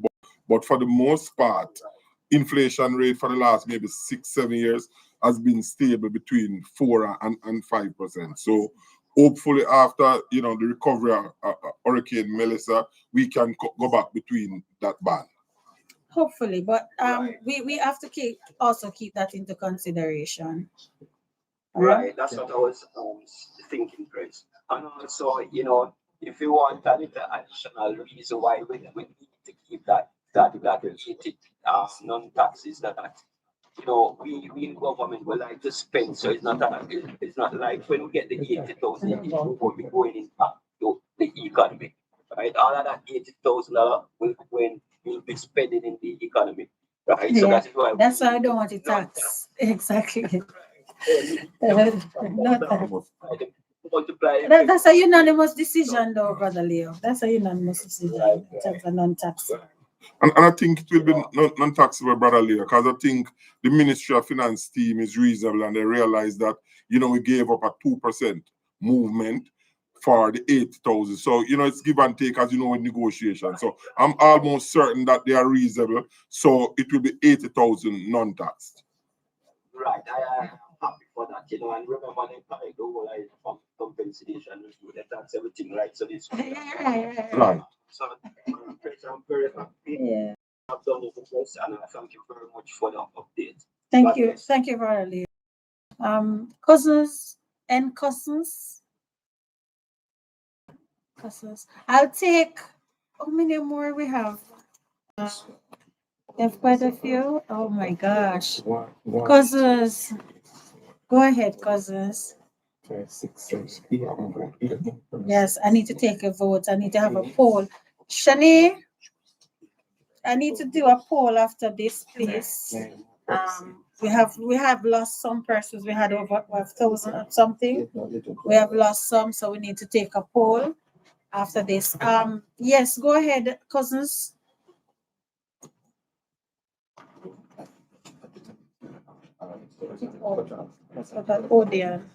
Odion. Cousins, I'm not hearing you. Valerie Campbell. Cousins, when you're ready, you can come back on. Yes, Valerie, go ahead. Good afternoon, everyone. Good afternoon. Yes. Yes, Valerie. that you guys have done. We appreciate very much. My question this afternoon is, as it relates to the PMAS, that has been implemented across other regions, it has not yet been implemented in my region, and I hear talks of increments. So how do you get increment? Increments based on the PMAS. Yeah, so if it's not implement, what do you use in your We're still using the old old? evaluation. Oh, Yes, it it still is. applies. It still applies. Yeah, but I mean, how are we grading in terms of percentage and heading towards getting, the increments and, performance based on Is the it- scale? No. It's the same. It's the same thing. The old system and the PMA system. The PMA system is just that it is a 75% once you pass 75. The old system I don't think have a percentage, but it have grades like A, B, C, I think. The ABCs. Yes. We would not be able, the ABCs are just letting you know whether there are strengths and weaknesses. So we, based on the old system, would not be able to get any increment. No, that is not correct. That's not correct, girl. That's what I'm saying, needs to be sorted out. All right, so I need to know where you are at. Some regions have started, and have even have award ceremonies. Let me ask a question. So how do you move up in a scale? How do you move up in a scale? You don't move? This afternoon, All right. we're moving. All right, let me ask a question. Let me ask, for clarification, how you normally move up before the compensation restructuring? How you normally move up? Basically, how we used to move up is based on what the government has said. Each year you would move up on the scale, whether or not you're performing, yes or no. That's not just one time. That's during the compensation restructure. We're talking about before that. Yes. How you normally move up in the scheme? That's what I'm saying to you. There's no Before move up the at all. new restructuring and the new what took place, That's not for we were Automatically. Yeah, some persons. Yeah, some persons usually move up automatically, and so the same thing will apply this time around. That change. yes, but I'm not hearing about anything moving up on the scale. Valerie, send me a private message with your number. We'll talk. Who never move it? So this year, let me ask you a question. Based on the new scale, right? Was there supposed to be a move April? No. You move on your anniversary date. Your anniversary, which anniversary date? Your employment anniversary, your appointment anniversary. No, we used to move each year on the April. That should apply. Let's have a conversation. Let's have a conversation. I don't want to call the entity on the platform, but let's have a conversation and send me a private message, okay? So we can have a conversation and deal with it internally. So because your scale is now moved from 8 to 13, you have to move. Hello, give me Wilson drop out. Tajani Wilson? Tajani. Yeah. Tijani. Yes, ma'am. It was in regards to the PMAS as well and the scale. Michelle next. I think what Valerie forgot to mention was that we have I've never moved on the scale before. What do you mean you never moved? It's 8 years now. So 8 years at the same point? Yeah, man. So every year we just move. We just get the first point on the scale and just get the extra percentage that was supposed to get the other year, but we never move up the scale. Secondly, about the PMAS as well. I know that the PMAS is now linked to your performance. Your performance. How the PMAS is developed, the workforce is developed, is based on what exactly the position you're in you're supposed to do, right?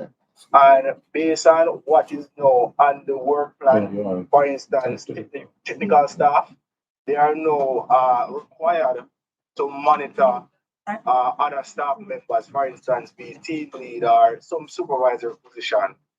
However, some of us feel that that what we're getting now, but what we're getting, that is not enough for us to monitor staff because we're basically I mean, supervisor. monitoring staff or on that, yeah, supervisor, but on the same level of pay that we're getting based on what we're negotiated for.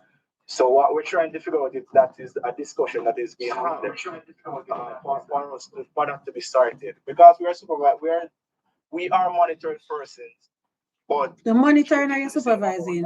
Supervising position you're in, right? supervising, Exactly. yes. So you can't be getting the same as persons where you're supervising. That's all right. Well, yeah, so That's unique to your organization in terms of the movement part. That's not the norm in the public sector. That's the norm.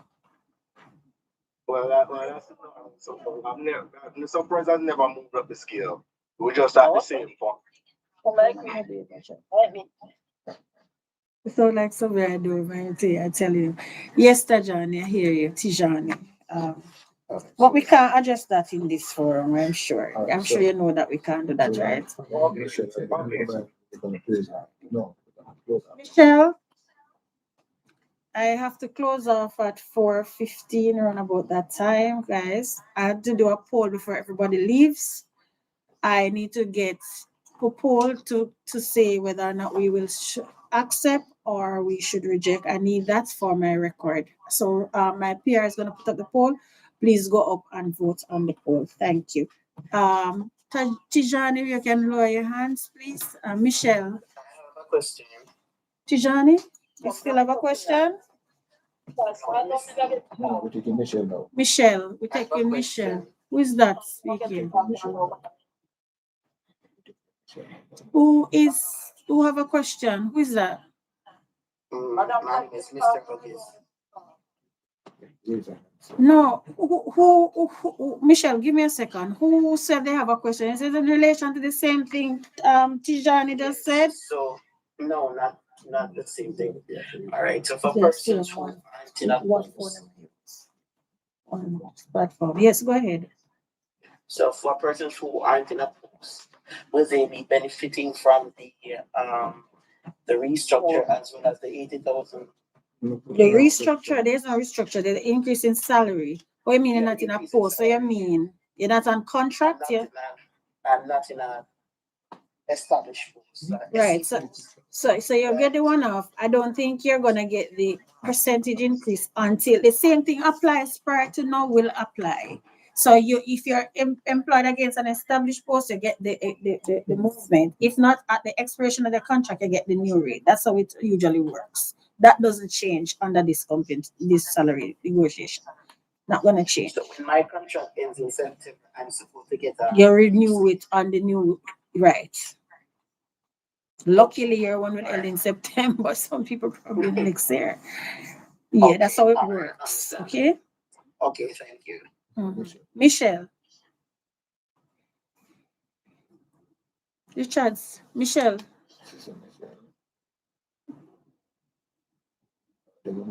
No, man, I hear. Michelle, your mic is unmuted? Yes, it is unmuted. I'll save it over there for me.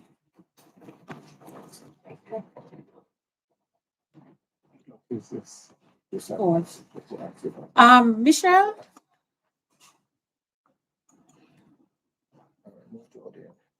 Odian? Warren? I'm not Madam President and team, good afternoon, everyone. Hi, Odian. Good afternoon. All right. I firstly want to commend the entire team on their leadership, and I appreciate the wonderful work that you guys have been doing. No time is against us, so let me just run this one quickly. Most of the persons in the latter part of the meeting, I joined late, so just want to clarify, or just to ask a question. Did the Ministry of Finance explain exactly? Because I am confused, and I know many other persons are confused too. Because whenever they published a circular, it is not consistent in what we interpret the circular to mean. Whenever they said persons who are paid against an established post, because for example, I am paid against an established post, and I would have received the new compensation and restructuring, even the lump sum in the last negotiation, and I have been at the very first point of the scale, just like the person who spoke. I've gotten the, what do you call it, general salary revisions every single April. But as it relates to moving along such scale, it has never, ever happened. You have a contract, or you have a, or you're on a contract? Yes, it is a fixed term contract. Exactly. So I you would get a be on the circular gratuity. number 50. Yes. Rational. Yeah. So you'll not be moving in a fixed term contract. Michelle, are you able to unmute again? Oops, I'm not hearing you. Michelle, I'm hearing you now. All right, go ahead. Sharnette. I will take Sharnette. Sharnette, I'm taking you. Sharnette? Hey, good afternoon, everybody. Hearing me? Yes, I'm hearing you, Sharnette. Hi, apologies. Good afternoon, everybody. I'm from the troublesome region. Sarah. Yes, the troublesome region. So I'm a part of the accounts department. We've been hearing about a reclass from 22, 23, and it's still 26 and nothing. Literally nothing. And they have persons in some outstation getting paid at AT and persons in other outstation getting paid at AC.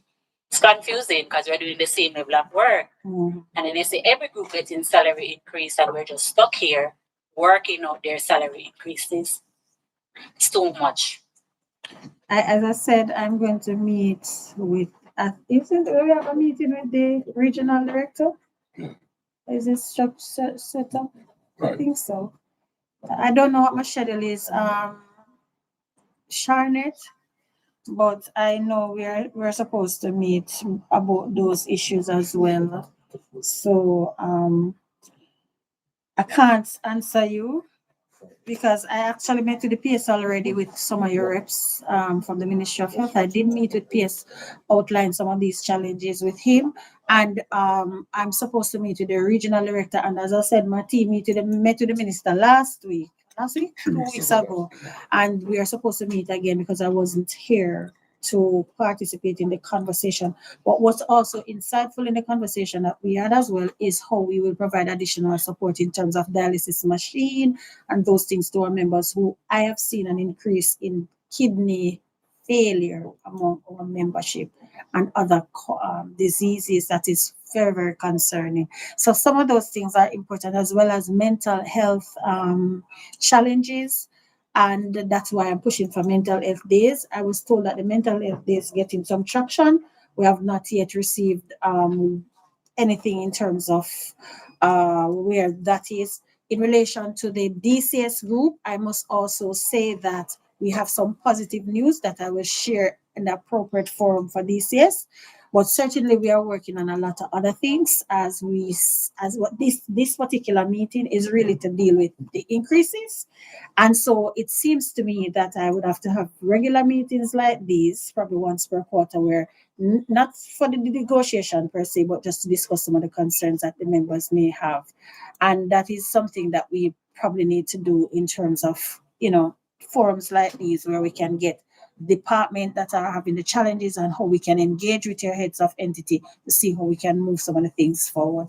One of the challenges that we are not getting this type of information. So when we get it in this forum, we still have to follow up on the respective entities. I am not able to get the entities in this forum, so I'm asking that we, engage in this type of discussion so that we can deal with those matters. I can tell you though, those entities that we're engaged with, they have been very positive in giving us feedback, right? So, yeah.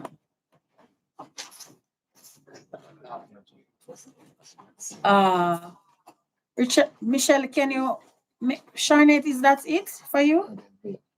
Yes, really. I just wanted to know if you guys were aware of our situation and if I am very aware. But yeah, you said that you'll be meeting, so I'm hoping that very soon we'll be hearing something positive. I was told by my vice president that he spoke to the minister about that account section It's as the well. strain. So we met with the minister 3 weeks ago, as our president said, and actually brought that up to him about the pressure and the strain that our public sector workers are facing, especially in the Southern Regional Health Authority and the account section and the rapid turnover of staff in that account section. Because I understand that, you know, you may have, say, 10 or 12,000 business to do for members within a particular month, and that can move by 10 or 20 or 30%. So the staff in the regional health authorities, especially accounts, they are under a lot of pressure. So he's aware of that and understand that there are a lot of persons there and they don't have permanent posts. He's also aware of that because we brought that to his attention and the working condition facing our members in the Southern Regional Health Authorities. All those things were brought to the Honorable Minister 3 weeks ago. Right. So, colleagues, based on the poll that I've seen, I'm hoping that everybody can complete their polls. We see 93% acceptance, 92 to 8 now. I'm hoping just everybody just please just do and complete your acceptance so we can move ahead. Remember, majority rules, and based on what I'm seeing so far, the majority has voted for accept at 93 to 7. And so we are still pushing ahead, right? Yeah. Michelle, can you unmute now? No? Madam President. Oh, finally. Yeah. All right, go ahead, Michelle. Right. I just want to say, I thank you and your team for the hard work that you have done. And I personally am 100% behind you. I'm 100% confident that you did the very best that you could under the circumstances. And I know that if you could get better for us, we would have gotten better. So I just want to add my voice to say thank you and your team for your hard work, because I know it's not easy to negotiate for salaries for so many people. So once again, thank you. Thank you, Sister Michelle. Appreciate greatly. We will definitely convey not just to myself but to the team. It was a team effort. My vice president by my side, of course. I have to say, I have to give him credit as well. We had a lot of long nights. We had a lot of disappointments. There are days when it seems like we were not going to reach anywhere. There's days when we feel like giving up. There's days when we feel like, the clamoring from some of the membership. We are grateful that our members appreciate the efforts. Trust me, if we could give you all that you wanted, you'd have gotten it, because the willingness to do that is there, but the capacity to do it is not there. So we have to just push to the best we can, and I think this is the best that we could have done given the circumstances. Miguel, we already spoke. I don't know if it's a question you have now, or you need to go into something else. We have other persons to speak to. Well, I just want to ask if we are going to touch on the matter of the mileage allowance and rate. No, I spoke to it, and I did say that it was submitted to the Ministry of Finance. Your ministry have sent their recommendation. So when that is given to me, I'll share it. You'll be one of the first to know. Because remember, it's your ministry who makes the recommendation, your agency makes the recommendation. So I was told the recommendation is there. I don't know what that is yet, but I know what we have submitted. And you know what we have submitted too, I believe. And we have said it. Right? Yes, please. In my opinion, the current policy where we have one rate right across the board, I don't think it is equitable, because officers who operate out of or within Kingston and St. Andrew, St. Catherine, Clarendon, are being paid the same rate as persons like St. and St. Clair, Portland, Western, Hanover. Same gas, same insurance, same cost for care, same everything. Like What's the $50,000 difference? difference. Something like in terms of the gas price, sometimes it's like anywhere between $40,000 and $60,000 difference. Now, that shortfall is coming from somewhere.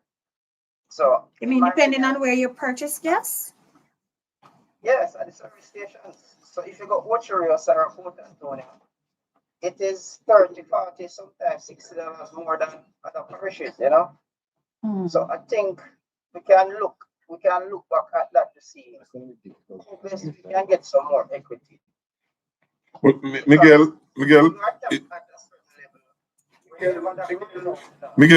in truth and fact, it's going to be very difficult because when you go to the Ministry of Finance to negotiate a benefit, the Ministry of Finance have almost, they won't want to split or give you a percentage that is different for country against town or members in this area. They want a unified benefit. Right. So it's going to be very difficult to get that breakout.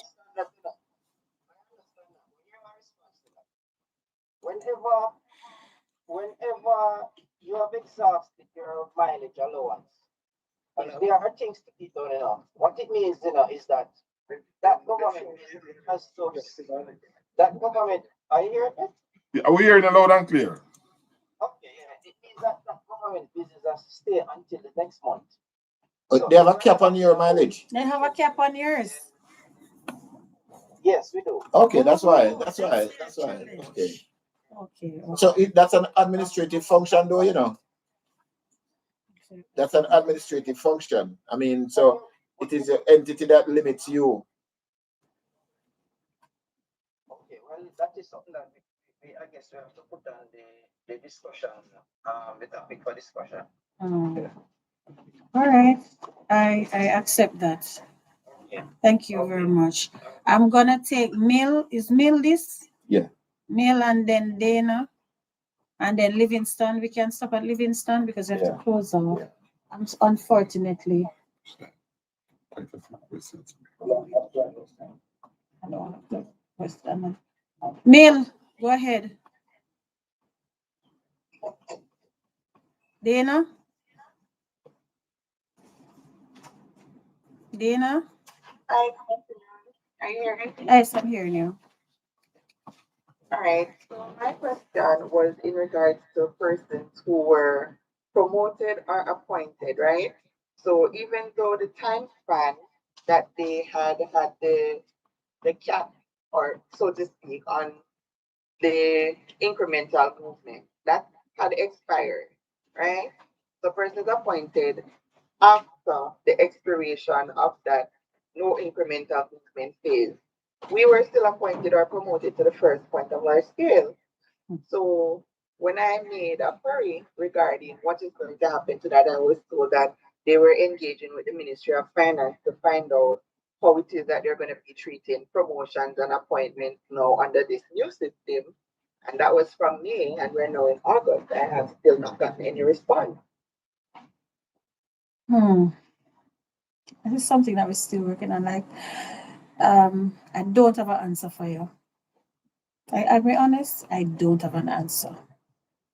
We still have that challenge. So is it something that they can push for them to give an answer for? Because in my entity, a lot of the persons who have been appointed or recently hired, and they're supposed If you can send me a list of those persons, I can engage the ministry for you. That's the only thing I can say, because I tell you, it's not an easy road, right? And it's not just your entity. And the next thing, the vacation days. In 2023, they put out a circular stating that Get an additional day. Yes, we are not getting that additional day. Well, I have engaged another entity and they have gotten it. Some persons were, depending on the agency, they stuck to their policies. But I've advocated through the Ministry of Finance, and they have given the 1 day to the entity that I would have engaged with. So it's something that I don't think there's a big resistance to that. is just to get the submission to the ministry for them to give that permission. I think so. I don't know if it's depend on each entity. Each entity and their own policy, especially executive agencies. That's where we have the challenge mostly in the executive agencies. That's my answer. So, well, so I will call at a later date then to tell you what my actual agency is, and you guys can see if you can engage them to get them to agree to that. Yes, and the ministry would have facilitated the one day based on our intervention. Okay. Dana, thank you. Dana? Livingston. Dana, not you? You just spoke, right? Livingston. So it's Livingston now. Thank you. Livingston? Good afternoon, President. Good afternoon. Executive brothers and sisters. I must say that nobody has asked me to speak on their behalf, but the poll has spoken. Over 90% of us on this call are satisfied and appreciative of the work that you and your team have done. Yes. And so what I want to focus on now, President, is the fact that usually the police and the doctors go behind our back. No, but don't behind the back now and go on this time. All right. So because if they get more, we have to get more. All right. So once we can guarantee that, President, all in. That is going to be in the agreement too. Any other group that is favored more than our group, then we will have to get that as well. So, Brother Livingston, under the negotiating framework, no groups can get more in terms of salary increase than another. So every group, police, teachers, nurses, firemen, farmers, everybody is the same. Should only move once. Right. So salaries are the same right throughout for everyone in terms of percentage movement. So let me just add to that, brother. Let me just add to that. So the Jamaica Confederation of Trade Union, which has the Jamaica Civil Service Association as the largest member union. In addition to that, you have the Teachers Association, which is part of the Confederation. Once the Confederation signs off on a percentage increase, then that is what holds throughout the public sector. Duly noted. So once I can prove that I hear that. If you see it, you send it. We good. Just send it. If you identify it, send it. I'll deal with it. Right. Because the only good thing is that if they get a movement up, we are going to move up there too. And based on where we are coming from, because we see the numbers, I can tell you, nobody is gonna get anything better than what we get. Trust me. All right. Thank you. Miss Walker, and then I'm ending at Jerry Neal.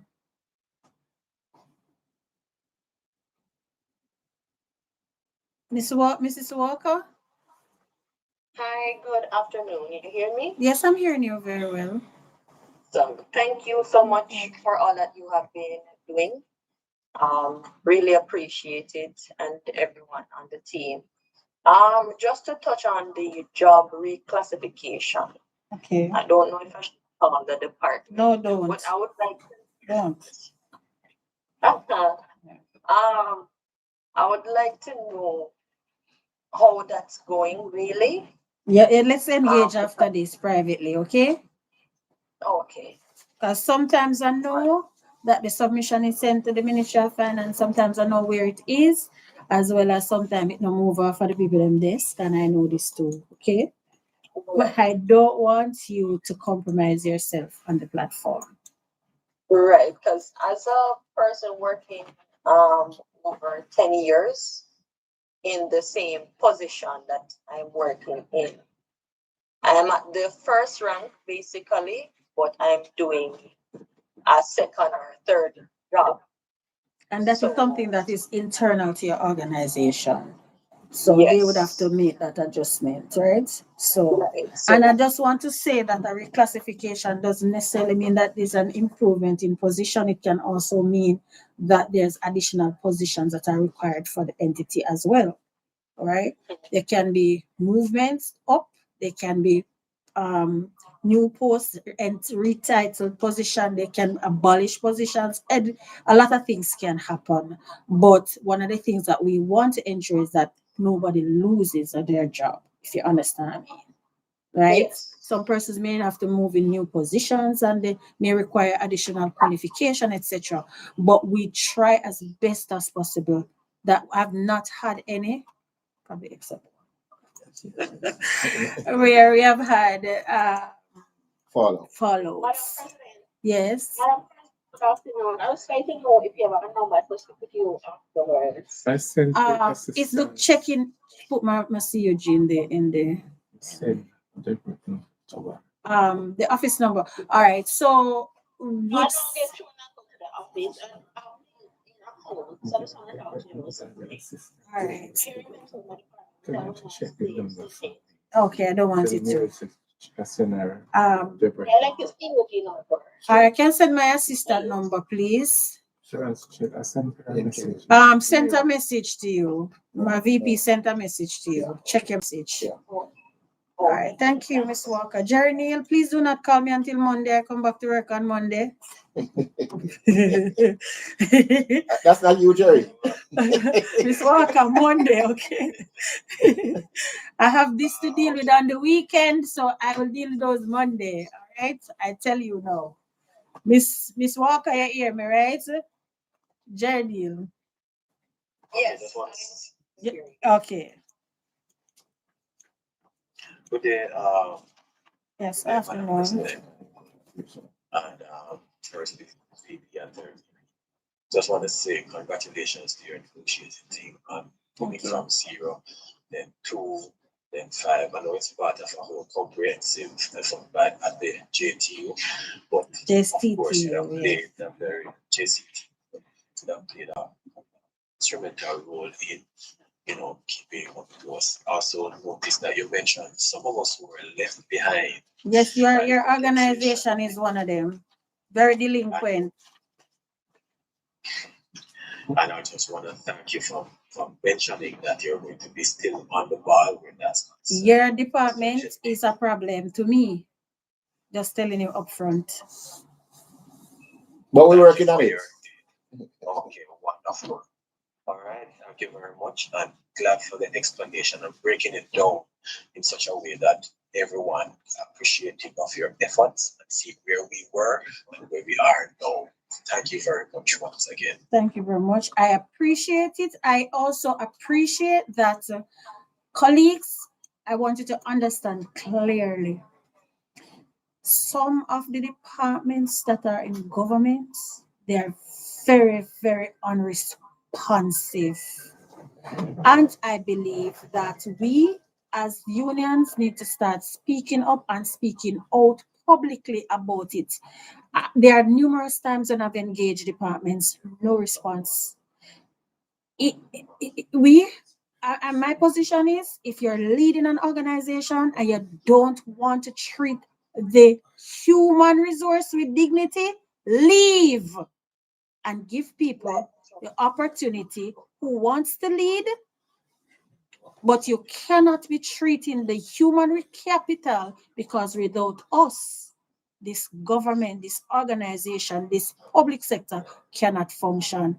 It is also incumbent on us as public servants to do our part in making sure that we deliver quality public service to our members. Come to work early. Do what you have to do. Not only time you communicate is when there's salary increase. Do your part. We do our part. We have our tripartite relationship. We work together, government, trade union, and workers. And so we can move this country forward. That's my position. Thank you so much for your time, for coming on the platform for us to have the conversation. I am happy that we are here. I have seen the poll, majority have accepted.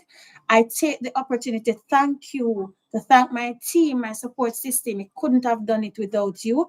And with that, I want to say from my heart to yours that we appreciate the support.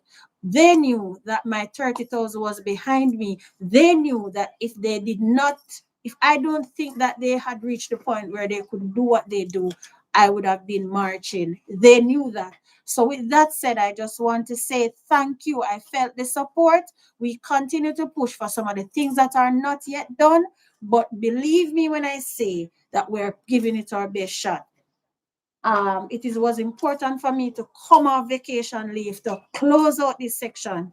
And that is why I am here today. I am not at work physically. I just came to have the meeting. But yesterday, the entire day, we were locked in negotiation. That because we want to make sure that we do what we have to do as leaders. Sometimes it's uncomfortable. Sometimes we make sacrifices for our own family just to make sure that we do what we have to do.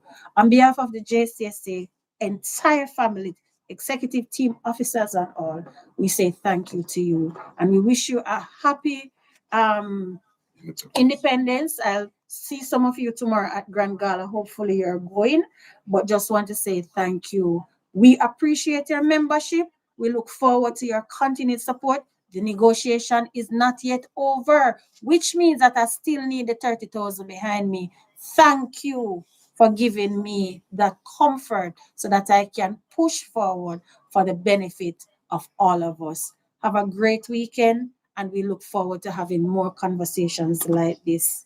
Blessings. Blessings, loving President. Blessings, Please.